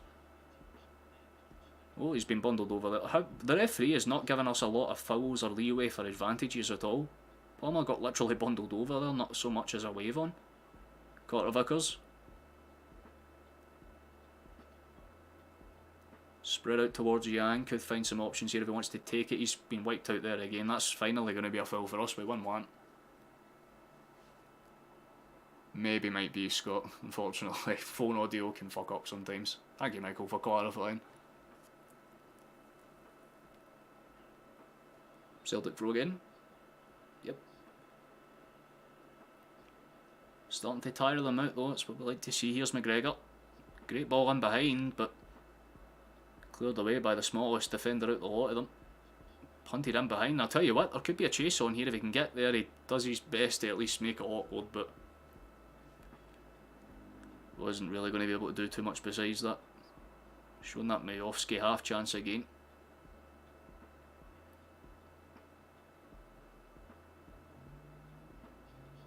It's literally the only thing Hearts had to do this match, so no complaints there.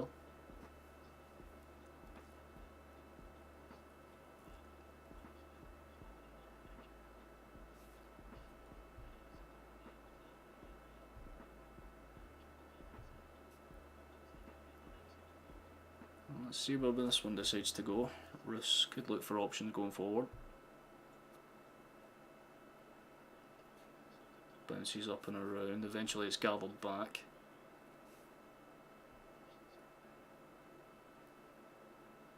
Just realised I had the audio playing through the wrong tab. Oh, there we go then. Why is this one starting to freeze all of a sudden? Not good. That's good though, could break it up into space here, doesn't quite take the option though. It's going to go back to Aberdeen. They'll just play it safe and look for options. Good ball in behind, but it's going to go straight through towards Jonathan Hott. No problems there. Here's Georgeston. Gets it in behind. Looks for options for McGregor. Gets a good first touch. Could find that. Oh, it's a great ball. Quick ball in towards Turnbull. He's going to look for the layoff pass back to Taylor and see if there's any options up that left hand side.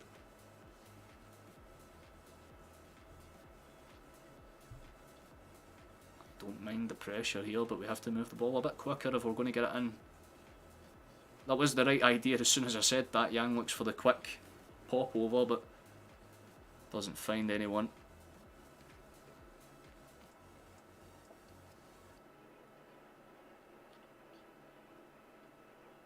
Yeah, Commonwealth's town centre is weird. Should just be called Town Collection of Buildings with Paths.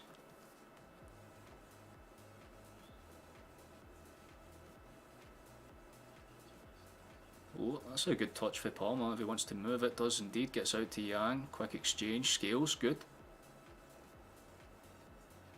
Taylor rolls it out. Here's Palma again. Opts to just play a 1-2 with his fullback. McGregor cuts it across towards Carter Vickers and we just shimmy the ball left to right. Let's see where we go with this one. Yang takes his man on. Does get past him. Hayes is complaining, but there's nothing really wrong with that.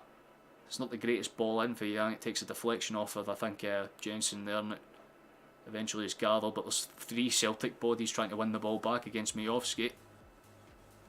And somehow it's a throw into Aberdeen. Fair play to him.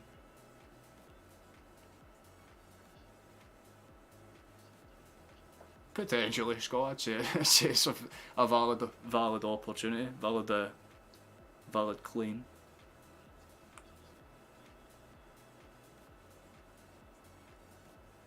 Oh, okay, that's interesting, but Palmer, oh, he nearly actually got there too. I was wondering why he was kind of loitering. Nearly stole the ball for Rubicic there, but pressure's on, takes a deflection off the back of Hayes. It'll be a quick throw in for us. Scales, he's going to receive it and he'll go straight across towards the right hand side looking for options. Here's Johnston. This is a much better game in comparison to the Atletico one. He's kept his man absolutely shut out. They've barely been able to do anything. Scales.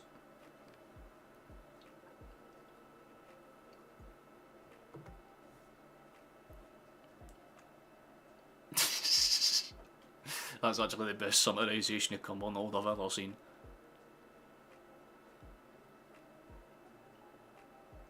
Really should be called Over in Cumbernauld, you know.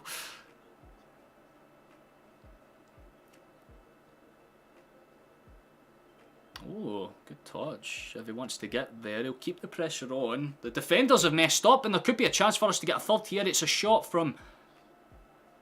I'm not sure, I think it was O that was the one that kind of stole it and fired the shot, but Karen Daffy Rubicic again, he's doing his best to at least make it hard for us. Great ball in, headed up, this time by Gartman. And punted clear eventually. But we've headed it straight back in. This could be interesting. Good touchdown, brilliant, move on. Great feet for Turnbull to keep himself stable. Yang steps past one, past two. McGregor tries the clever pass, but Gartman was aware at that time as well. Ball in behind again, looking for options. That one's a lot better, but it's a loose touch for Turnbull. Still very much in their area though. 20 yards out, good ball in behind. McGregor won't be able to steal there ahead, but Turnbull will get there ahead of that one. Back to Johnston. Pressure's slowly but surely building up towards something. Carter Vickers skips past one, could find options for a second, does indeed do so, but it's eventually just stole back from Yang. McGregor playing a lot quicker. Great pass for Turnbull to open up options. It's an even better pass for McGregor to open up the entire flank. Ball across, takes a bounce. Turnbull's got it under control, takes a wild shot. It's not going to be gathered by anyone. Eventually Hull gets it. He'll just fire it off of an Aberdeen player and at the very least buy ourselves a corner kick, but considering how much pressure we had there, we should have done a little bit more. Turnbull quickly out towards McGregor. There could be a shot for Johnston for range. He really should have taken it, to be honest with you. He had more than enough space. Lays it off for O'Reilly. Ball towards the back stick. O was waiting for it but wasn't gathered. Scales once again wins a really good header, but in response Clarkson manages to get out there and make it a little bit difficult and at least forced throw in. Celtic's got it though. Thought we were going to play it quickly, but we'll leave it. Taylor goes back towards Liam Scales.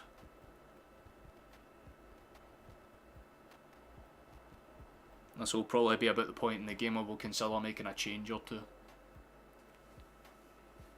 And as we're halfway through this half, I need plugs, so if you would like to, please subscribe to the channel. It's the best thing you can do to help us out. Also like it if you haven't yet, because it keeps us in the algorithm and does bits in that regard, I suppose. Thank you all. Back to the match.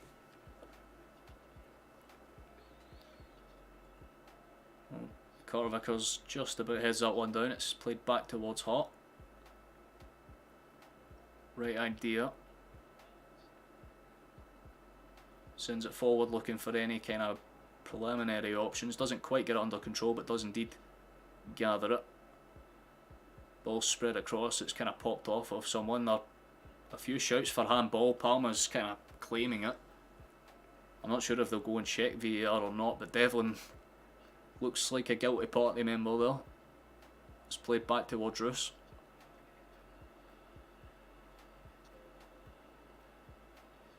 Headed up and clear, doesn't quite gather it. It's out towards Scales.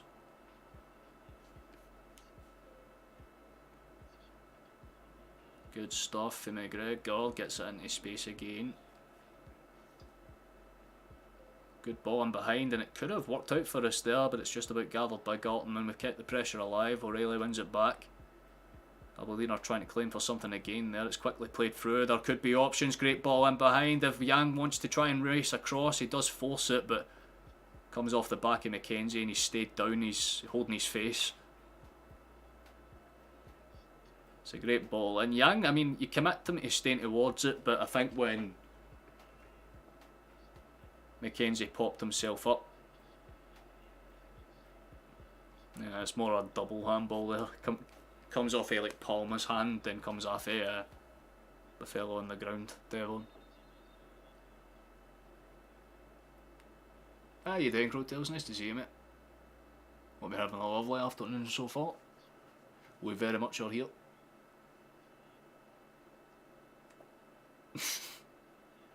One more points in the area. Good saying.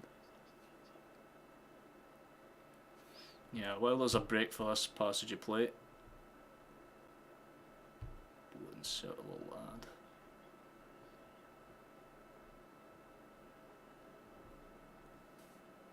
Just so that it's well as a break in play. I'm not sure if anyone's got ad blockers on, but you'll still be here if you are.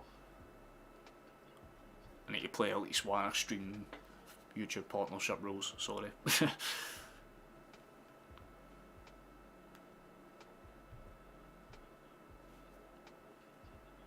There's another change for Aberdeen getting ready to come on.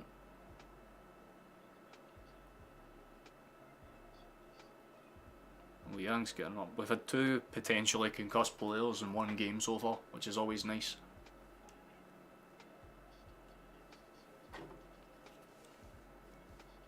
Just need to keep our faith alive, man. We've got about 20 minutes to see out. I'd imagine with additional time, yeah, roughly about 20 minutes, 22 minutes I'd say. Because the Kyogo injury will add a lot, and this Yang injury will add like a minute or two as well, so it's a toss-up, you know.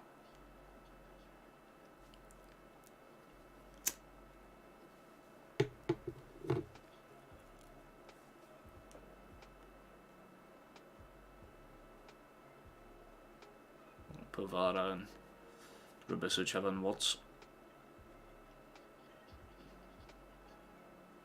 Not sure if Yang's got a blocked or potentially broken nose, but that seems to be what they're focusing like on this part of his face. So he might have injured something.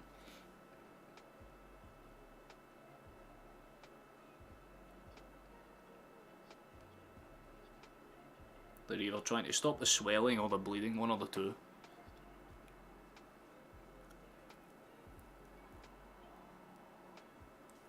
Yeah, $2 a solid fucking. If you get your bet, mate, I'm more than happy for you. That's class, but based on the way we're playing, I think there's probably potential for us to get one more. This is kind of looking like more and more like a 3-0. I don't think my 4-0's going to happen, which is a bit of a shame, but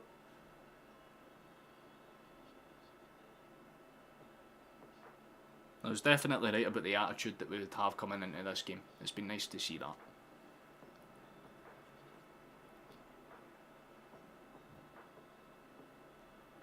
Yeah, there's a little cut under Yang's left eye, so I think they're just doing their best to stop it.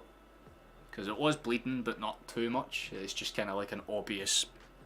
It's going to bruise. I think he's guaranteed a black eye, probably. Yeah, because as he like comes up to header it, Yang kind of like goes in behind him and just kind of gets dinked. Did you put a bet on, Scott? You really should have if you didn't.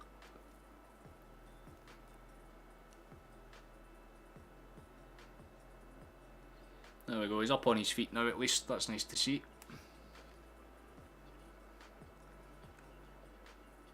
Take him off to the sidelines at the very least so that he can probably get a couple of extra seconds to get his sense back. But hey, how you doing, Anton? 3 well, fuck's sake, 3 AM. Is that the right emoji? Kind of hard to tell through the little chat system.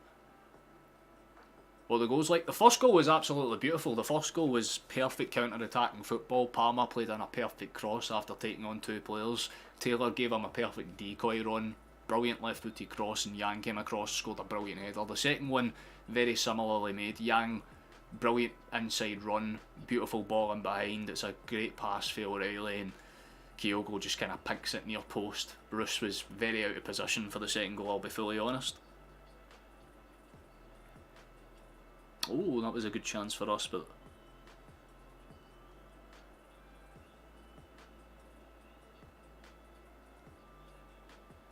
it's the hanging the referee. Column's staring at it. I'm not sure what I missed. Was there a push or a pull in the box that I didn't see?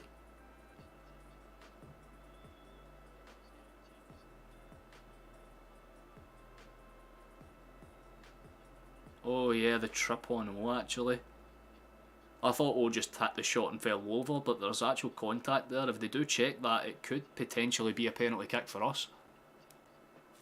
No problem at all, Anton, no problem at all. O looks a little bit bemused. He's standing with his arms out like this. I think he's convinced it's a penalty. He's going over to look. Okay. Well, we know it's our rival's best friend, but is it ours here? I mean, by the rules of the game, it is a penalty. I'm not going to lie. There's very little contact, if not none, on the ball. In fact, there is no contact on the ball. That angle clarifies everything. O has the shot, and then he comes in behind him. I think Gartman might be in the book here. Is it a penalty, though? That's going to be the question. Points to the spot, penalty kick for us. Right, okay. We have a chance to make it 3. Sorry, Scott, your prediction's off, and I'm sorry that your bet's been evaporated out of thin air as well, to be honest with you, mate. Rip. Stringy, that's unlucky, but there could be a chance for 3 here. I'm not sure who's going to take it, though. Roos is trying to get up in their face, but it's Taylor and O'Reilly that's standing up over it. Roos was trying to scuff the spot. He was studying it.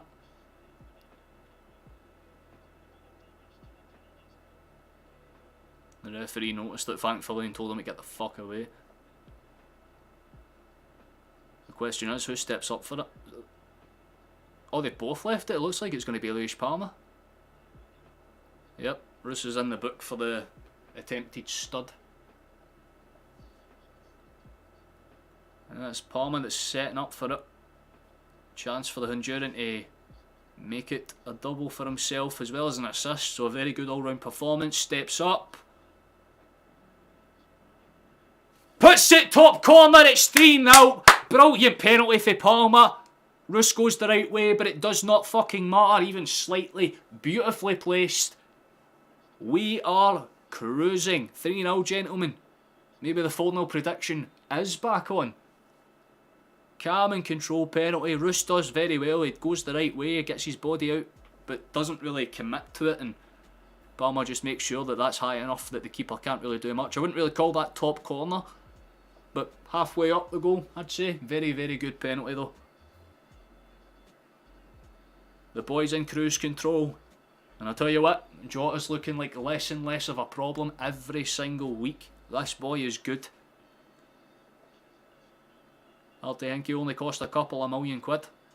Forrest is coming on. We knew he was going to get minutes eventually. He's on for Yang, probably just so he can sit down and rest a little bit. There was another player on the side. I'm pretty sure that was Paulo Bernardo. Potentially for O'Reilly.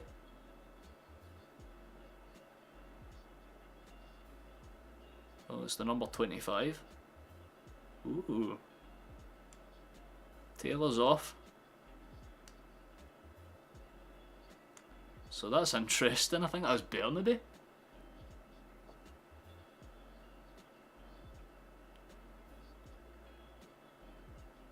Am I fucking seeing that right? That is Bernabeu. Who the fuck is our 25? It is him. It's Bernabeu, no fucking way. I haven't seen that man in a hot minute. Pog? Well, he's on the pitch. Game over, aye, very much so. We've absolutely cruised this one. Bum has impressed me the more I see him do it. Yeah, genuinely, every match you see the guy play just adds to his repertoire of skills. Good on set pieces. He's proven he can cross a ball too, man. He's done it a few times tonight. 2 goals and a fantastic assist to boot. Like, you can't ask for more for a winger that's under pressure to perform. Absolutely superb. Scales. Alvarez came off, by the way, for Ryan Duncan. That's another change that we should kind of make aware to chat, but don't think many people are here for Aberdeen at this point. Ball's been laid off, could go anywhere. Good touch towards the right hand side, laid across.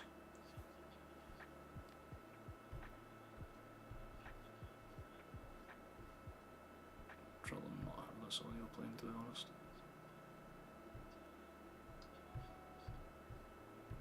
There we go, that's a good ball, and we could potentially break up for 4 here. Forrest has it.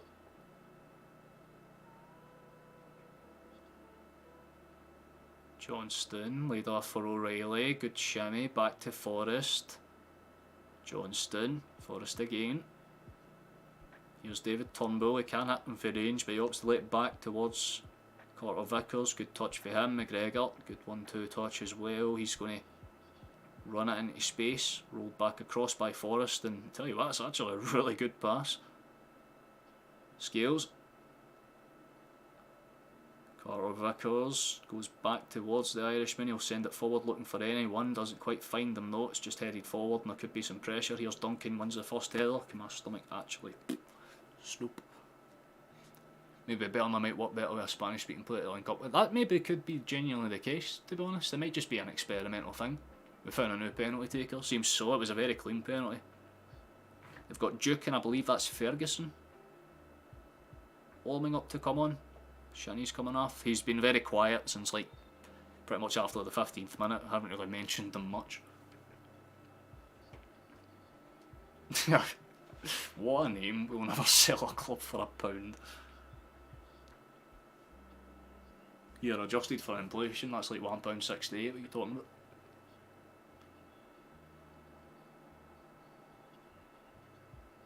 And it's Duke and Barron that's came on.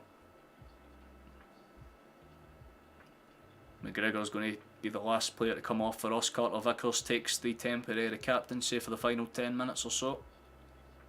Well, whatever's added on through additional time, I'd imagine there'll be about 3 or 4 minutes.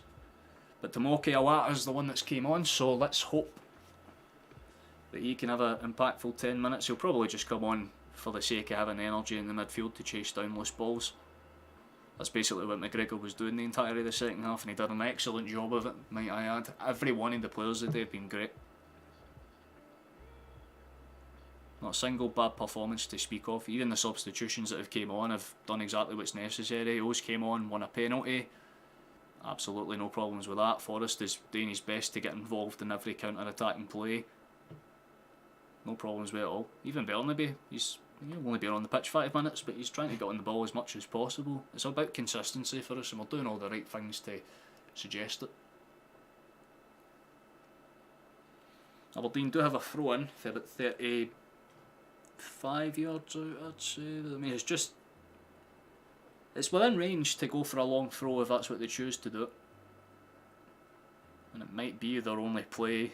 They do have physical bodies on, but not much else. Sent forward looking for Barron, doesn't quite find them. Not really gathered by anyone in specific, cleared away.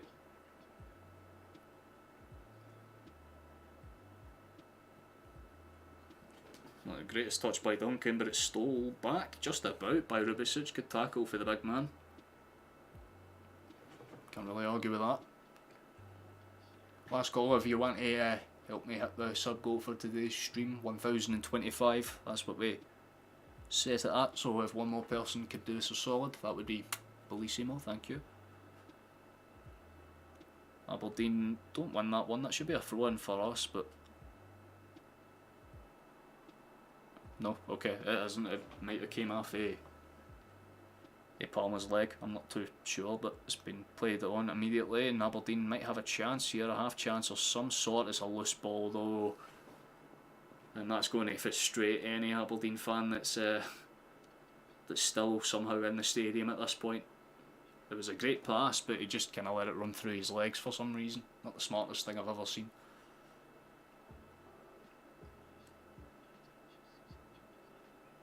Here's a Wata. Out towards Burnaby. That's a great ball through, and I tell you what, there could be a potential for a fourth here. Great ball across, but no one in a Celtic shop wanted to commit to it. The low body's in the box. Johnston gets ahead to win that tackle, and it's going to be a throw-in for Aberdeen, but another great ball into the box. Would have been up for debate whether it was offside or not there, the initial ball through to Palmer, but everything else about it was pretty fucking smooth. Just didn't work out towards the end though.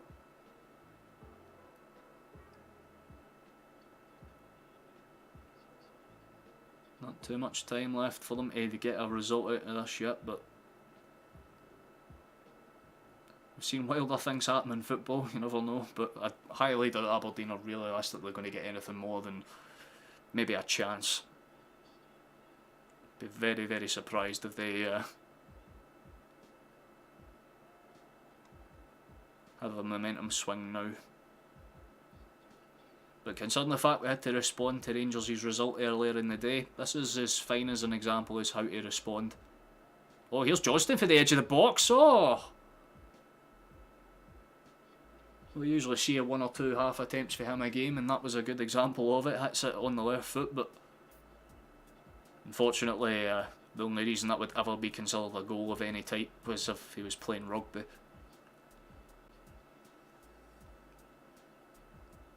Here's Roos. He's going to send it forward, see if he can find options. Headed on. And up. Johnston doesn't quite gather it. Turnbull.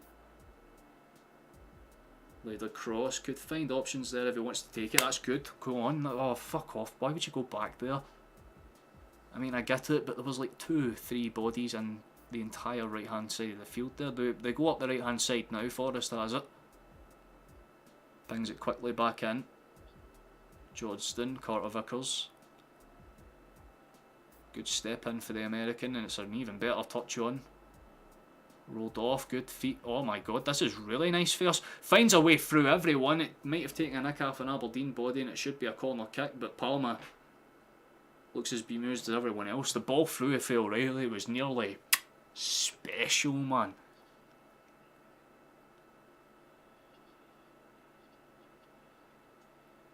But it kind of just maybe skipped off the surface, and Palmer just couldn't stretch his leg out far enough.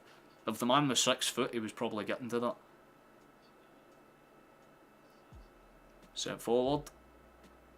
Oh, fair play. Awata's just won a header. Go on, son. Johnston.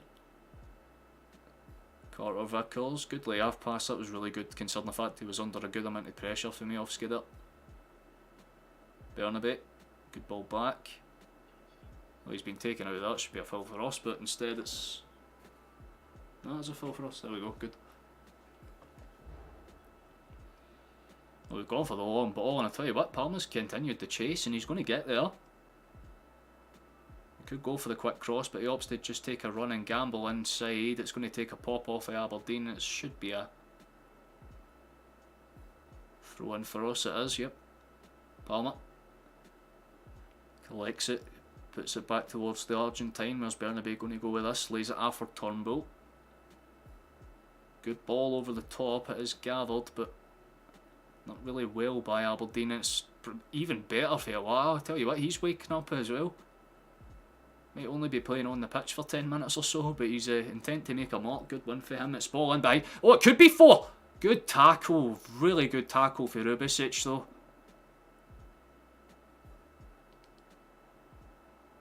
Oh my god, brilliant. Just great attack and great defence all round. Johnston's got it in the box again here. Turnbull's taking it, he's been taken down. Referee says no foul and plays it forward. Aberdeen immediately look to search it forward. Majowski's going to put some pressure on Carter Vickers. He's been taken down there, but referee waves play on as we have the ball. Scales. This is excellent football all round here, man. Come on, nice. O'Reilly cuts it across for Johnston to maybe take a gamble in. What was the Holland score? I've not checked. It ended 2-0 to Rangers against Livingston earlier on.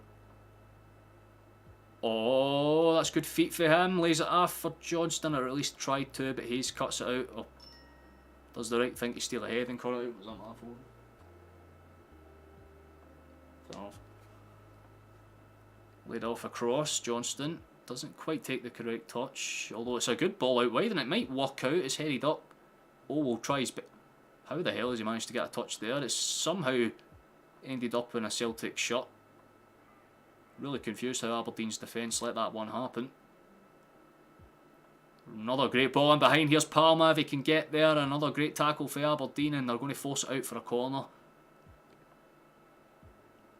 Tell you what, if Aberdeen were defending like this the entire game, then there you go.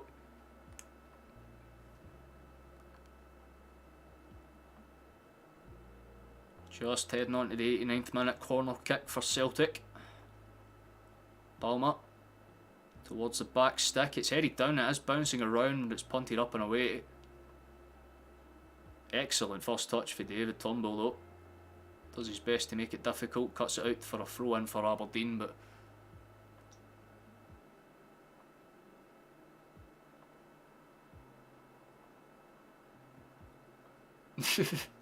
yeah, if you're going by penalty count maybe.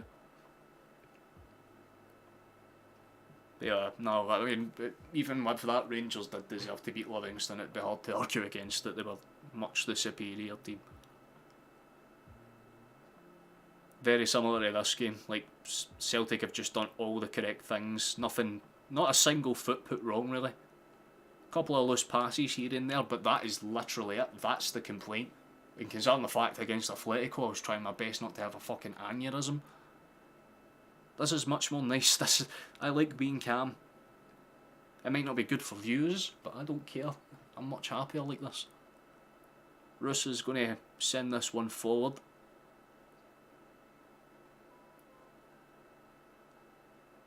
Can't really say Aberdeen have played too great, to be honest with you. I thought they would have done a little bit better. There's 10 additional minutes though. That's the big thing. 10 additional minutes, so... Oh, there's a good ball for Forrest. Still has it, gets it out wide, it's out to the edge of the area, laid across. Here's Johnston, gets the dink across. It's going to be a corner kick maybe, but let's try to say, wait, goal kick? Johnston looks kind of, yeah, that is definitely not a goal kick.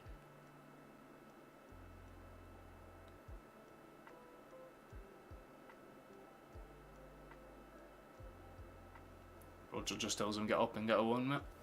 Hey, thank you to whoever subscribed. That's the stream goal hit for today. Very cool, thank you. Sent forward.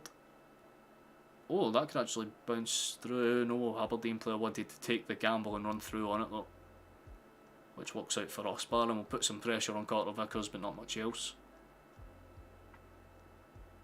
Laid in, here's Tomoki. Nice, David Turnbull runs it forward. Ball whipped across, Scales gets it, and I tell you what, he could go on one of those meandering centre back runs. So he does take a great first touch, and the pass out's excellent as well.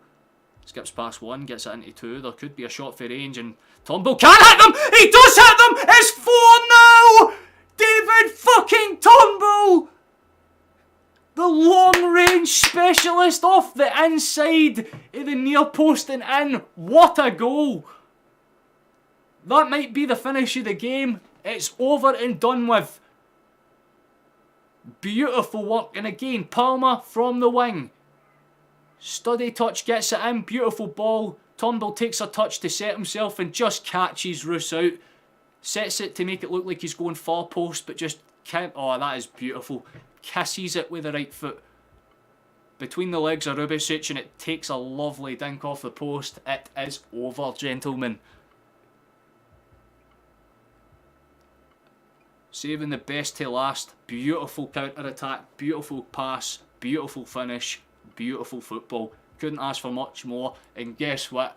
Prediction was correct. Bang. Maybe there's still time for a fifth though. But I really should be a fucking gambler because I'd be making bank. Fingers in his ears. Nah, no celebrations or anything. He's just kind of, he scored, turned around and just kind of went like that. You know, as if to say, like, at least we did what we needed to do. Absolutely beautiful performance, 4-0 indeed.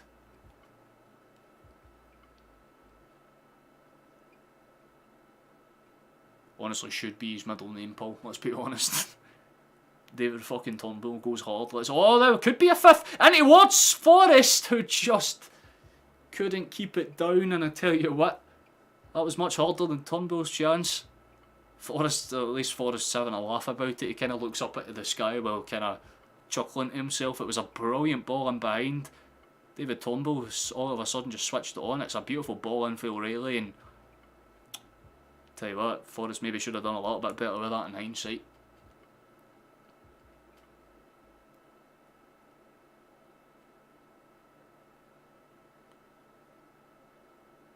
Practice could make a difference.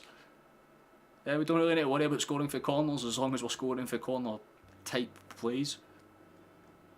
But every single goal besides the penalty has basically stemmed from getting out to the wing and doing one or two really nice passes into space quickly. We've opened them up in the best possible ways and it's just so nice.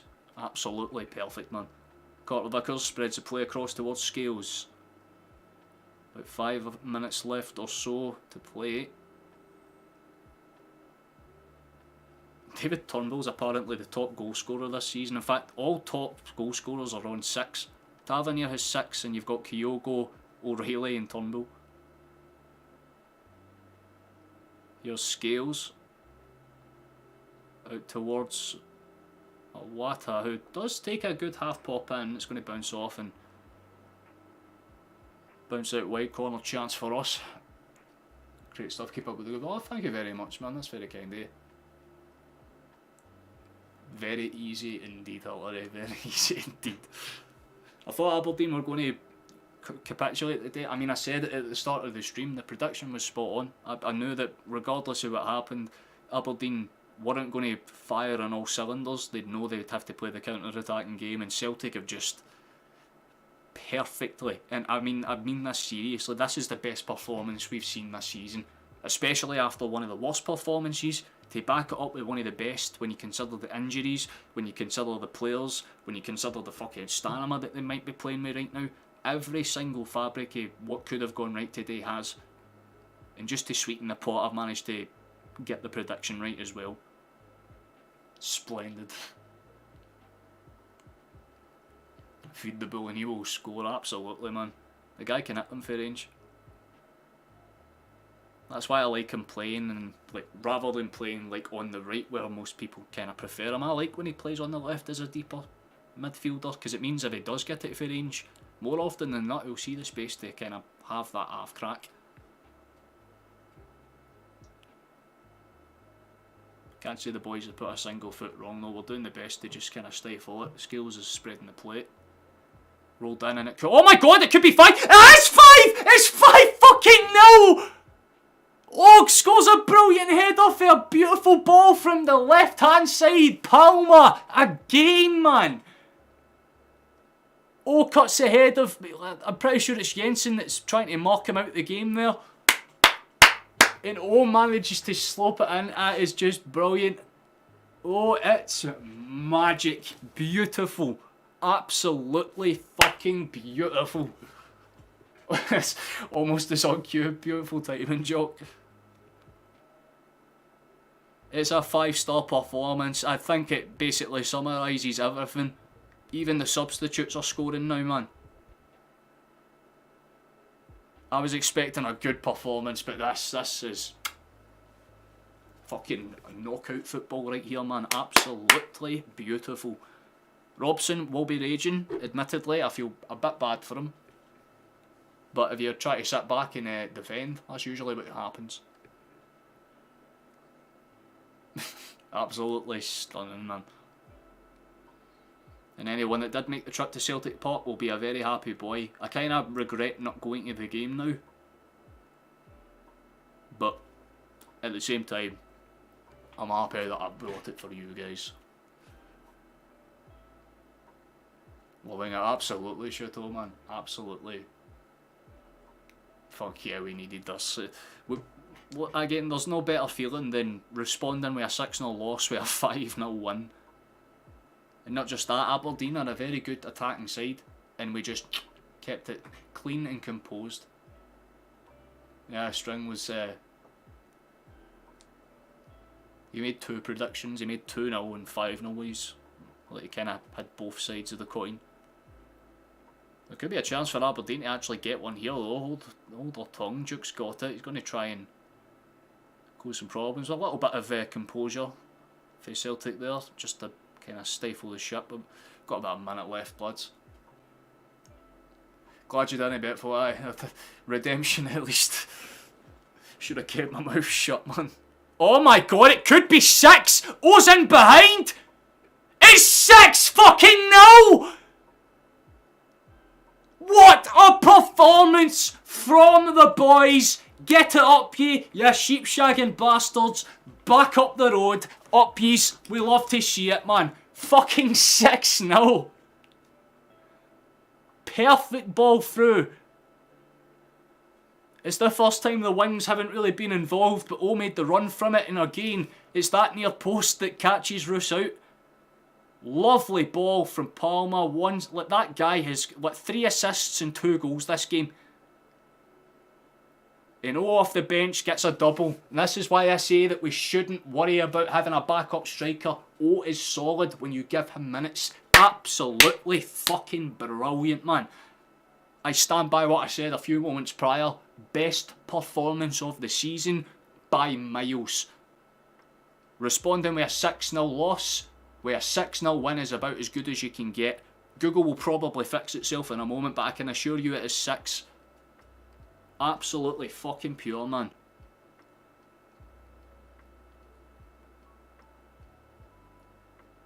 There's only about a minute or so left in this game. There's no VAR call, it's just Google doing its thing, I suppose. Let me get a refresh and see if it fixes itself. There we go. Absolutely fucking pure performance for us, lads. And that's the full-time whistle. We win. We win comfortably. Oh, yes, man. Absolutely brilliant performance. Oh, that's quite nice. Roos goes over and gives like Palmer a handshake and a hug and goes, fair enough, wee man. At least they're able to have a laugh. It was a brilliant, brilliant display. Absolutely superb. And I now need to scream at the top of my lungs. So get ready for that. Ready?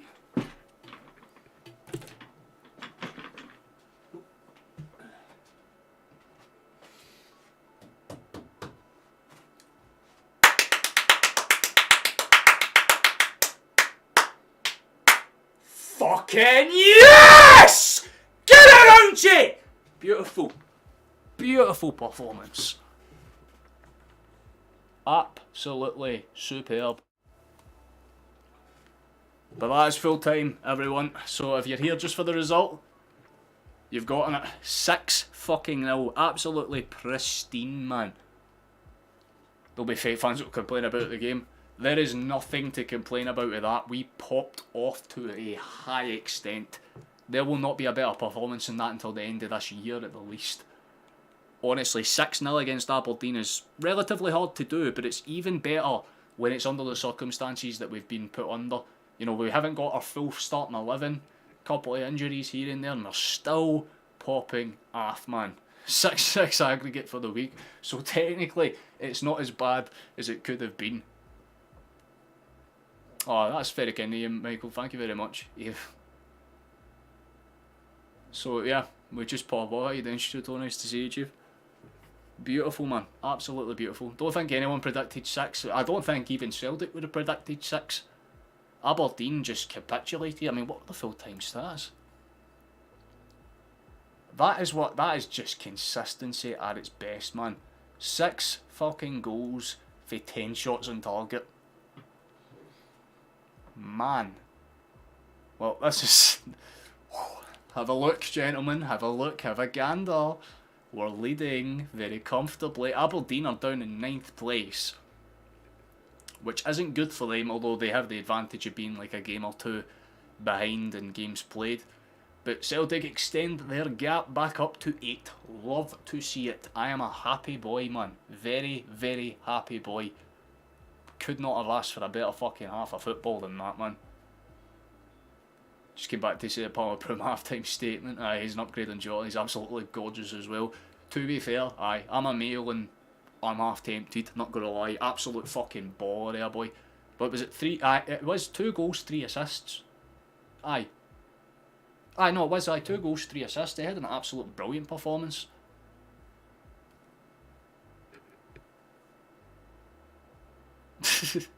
Both, Megan. Both of them. What do you mean? It's obviously both of them. Have you seen Palmer? Little Honduran hunk, man. Absolute baller. Love him. Couldn't ask for too much of a better performance than that, to be honest.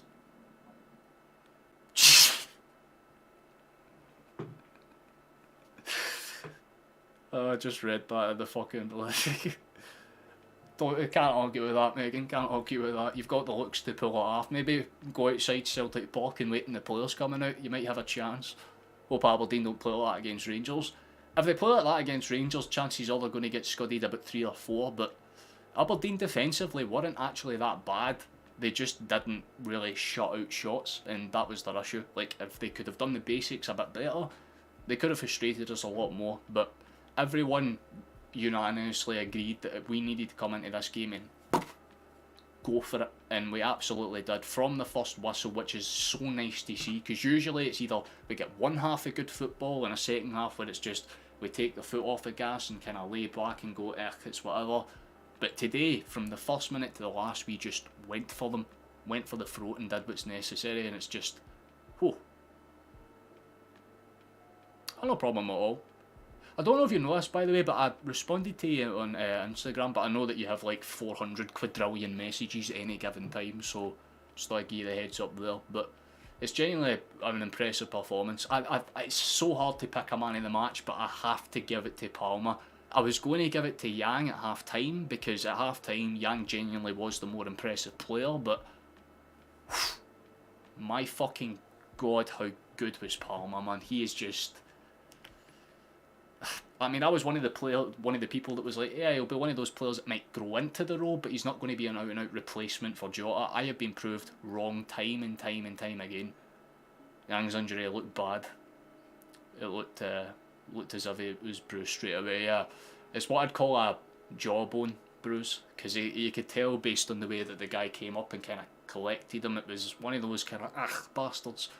It's Kyogo I'm concerned about though, because the way he went down concerned me. Like, he literally shut off like a light. If anyone was watching the game, it was a very scary moment, because as soon as he like got headed, he just kind of went down and stayed down, and you're like, oh god. Like, I was genuinely convinced for like a half second that there was a potential chance that he might be dead. But thankfully not both balls. Fair enough. I mean, it's not. Is there a?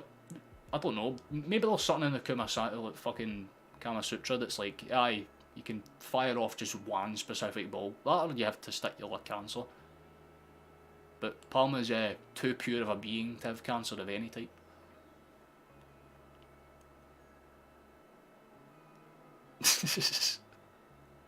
Great stream, see you for the next one. Perfect. I should actually do that just so you know. There is no Celtic game until the 25th, and there might be a chance that I go to this game. For those that don't know, Flash, who's one of my moderators, he's offered me a ticket, so if I can find a way to get there, basically, I'll be going probably to that game. But yeah, in terms of actual, in fact, let me go into this screen technically, because I need to search up a whole different tab, because it's Scotland.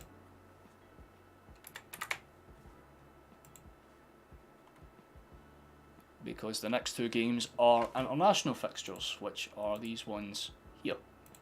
So we've got Georgia on the 16th, and thankfully it's not like a case of 10, 20 years ago where Georgia could fuck us over. We're already qualified, so The next 2 games are just going to be pure chilled out streams before my birthday, because that's what it is, like pre-birthday streams, because the 16th, then we play on the 19th, and pretty much by the time that that game ends, I'll turn 23. So, yeah, because by the time that game ends, it'll probably be, what, like 10:30, and an hour and a half later, bang, my birthday happens. But that's kind of poggers. But those are the next time that I'll probably be live will be this one, Georgia versus Scotland, 17th, well, not the 17th, sorry, I read them back to back, 16th of November at 5 o'clock kick-off. That seems to be the overall consensus of that one. You got 2 season tickets that you're free to use whenever you like. You'll only ever use them for Old Firm games. Why do you have 2 season tickets if you only just go to Old Firm games? That's based as fuck though. Supporting the club no matter what, we love to see that. Try and get on the supporters, but mate, I've been on supporter buses before. I've been on them for Old Firms and everything. It's incredible. I love them so much. Honestly, there is not much of a better vibe. I'd probably take my tricolour, wrap it around myself. You know what I mean? Plus, I mean, let's be fair. I'm kitted out, drip. So life is good in that regard. You know what I mean?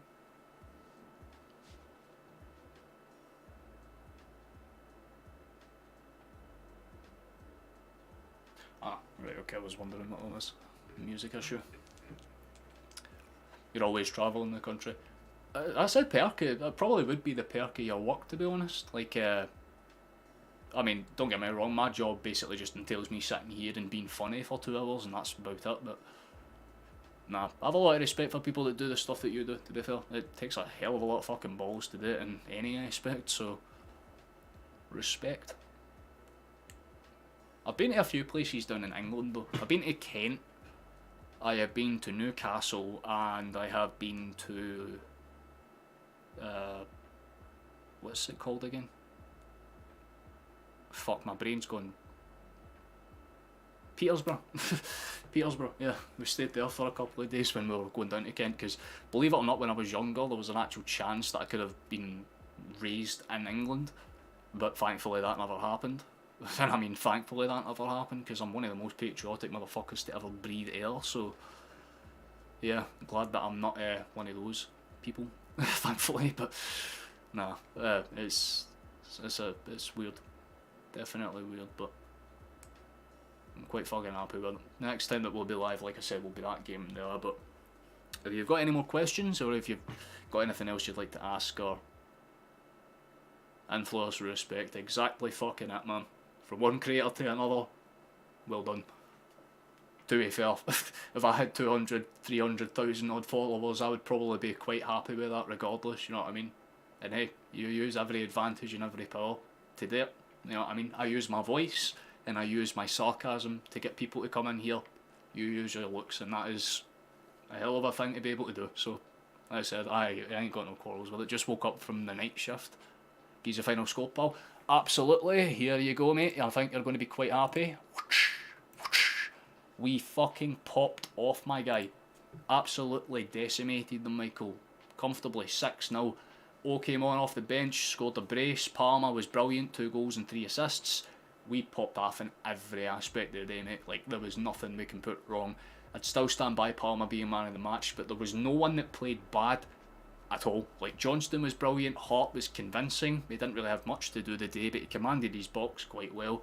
The defenders were brilliant, 3-0 to Liverpool. Oh, that's the last thing I forgot to do actually, was check the I need to go back to this screen temporarily so I can again open up a new tab. Liverpool, please. Let's see. It is 3-0, yeah. Double for Salah and a single for Jota.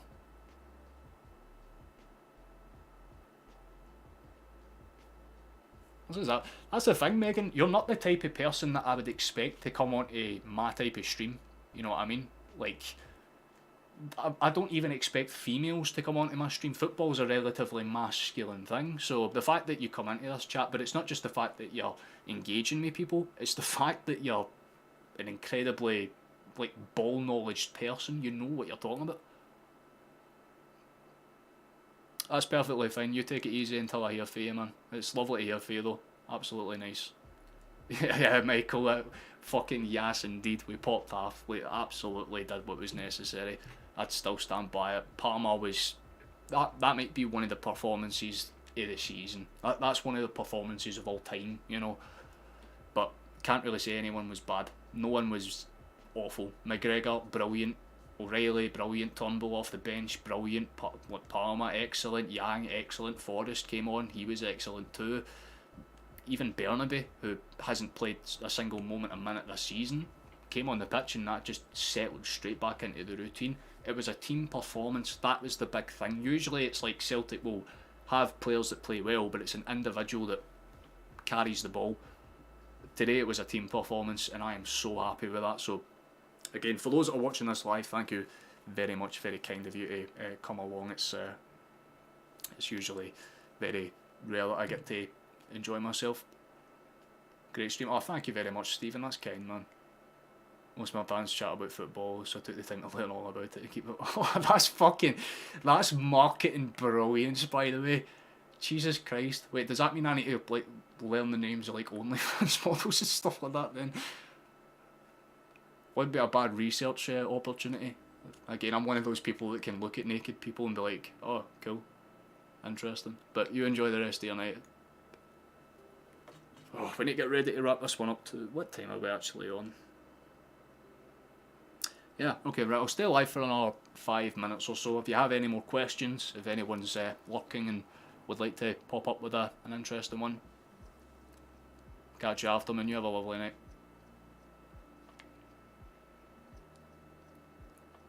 Because if not, then we'll be wrapping this up. But like I said, the next time I'll be live, 16th of November. That's the date to remember, to be honest with you, because then eventually we'll be back up for all the other ones. And again, on the 25th, I might not be live for the Motherwell match, but I'll be live for any other matches besides that. I think we had a terrible performance a few days ago, but to respond the way we did, man, absolutely fucking pure. You know, like, you can't really ask for too much difference. We'll give us a little pause and we will get the why did the music music wasn't what was meant to freeze there. I was trying to switch tabs. There we go, that's all fine. Aye, I guess we'll do the final thing before we wrap it up, and we'll go across the board. I think Joe Hart, give him a 6. Didn't really have to do much, so I think that makes sense. I don't think there's too much, you can't really argue with that. I think Johnston, give him a 7. He wasn't great, he wasn't bad, he was just perfectly normal today. He did what was necessary. Taylor, more or less the same. I'd give him a 7, maybe an 8. Carter Vickers, give him a 7. Perfectly fine. Give Scales an 8 because he was up much more involved in the play tonight. The midfield, every single one of them, even the substitutes, minus Awata, because Awata really just, he didn't get an assist or a goal, so it's hard to kind of like he was great too, but everyone else, give them 8s, 9s and 10s. McGregor I would give an 8. O'Reilly I would give an 8. Turnbull I'd give a 10, because again off the bench, absolutely brilliant performance. I'd give a 10 as well. Kyogo I'd give a 10, because the guy put his heart and soul into it tonight. Yang I would give a 9. Absolutely brilliant. But Palmer deserves a 10.5. 10.5, absolutely. Oh, that's very kind of you, Eugene. Thank you very much, mate. Aye, James, I am very well indeed, mate. You've came in right at the perfect time, right at the end. But aye, it was an absolutely staggeringly good performance. I think I'll be very happy for the rest of the night, regardless of what happens now, because it was just pure, every aspect of it. But we'll get Spotify ready to go because the outro music's playing now, I think. But yeah, by all accounts, not bad at all. Not bad at all. We just need to keep ourselves doing the basics. So we'll run one more of these. Sorry to those that get caught off, but by the time he's come back, I'll wrap this one up. It's just another ad that I have to insert for fucking stupid YouTube partnership rule reasons. But yeah, by all accounts, definitely a performance that I can say more than happy with. Palmer, absolute goat. I think I can basically chill out the rest of the night knowing that we did basically everything that we needed to do. We just kept ourselves in a natural positioning, considering the fact that we had to respond after how Rangers played earlier. That will be the performance of the weekend, probably the performance of the season, I'd say. In terms of just bouncing back, perfect. There was nothing that we did wrong at all. But one last reminder, that's the next time that we will be live on this channel, 16th of November, if you want to come along and join us for it, against Georgia. That will be a much more relaxed stream, and it's more on the build up to my birthday week, so I'll just kind of be, you know, enjoying myself in that one, in all that sense. So yeah, that's basically all the things I need to cover in terms of that. For those that are watching this as a VOD, thank you so much for doing so, that's very kind of you, but we'll need to get ready to wrap up the rest of it. You watch the highlights, no problem at all, Michael. You enjoy yourself, Chief. But thank you for watching, thank you for coming along. It has been a pleasure to bring this game to you. Like I said, you can join me next time live. If you watch this as a VOD, thank you so much. If you're watching this live, thank you even more. You absolutely make this so much fun for me. And yeah, we hit the sub goal today as well, which is always quite nice. We don't really have to worry about too much else. We'll be doing what's necessary. Don't worry, I'll be going to enjoy the rest of my night properly, Michael. But yeah, simply put, we absolutely scudded the Sheepshaggers. We are happy with that. Sorry, Aberdeen, you know I love you really, but that's all. Celtic are still the best team in the world. Catch yous after, boys.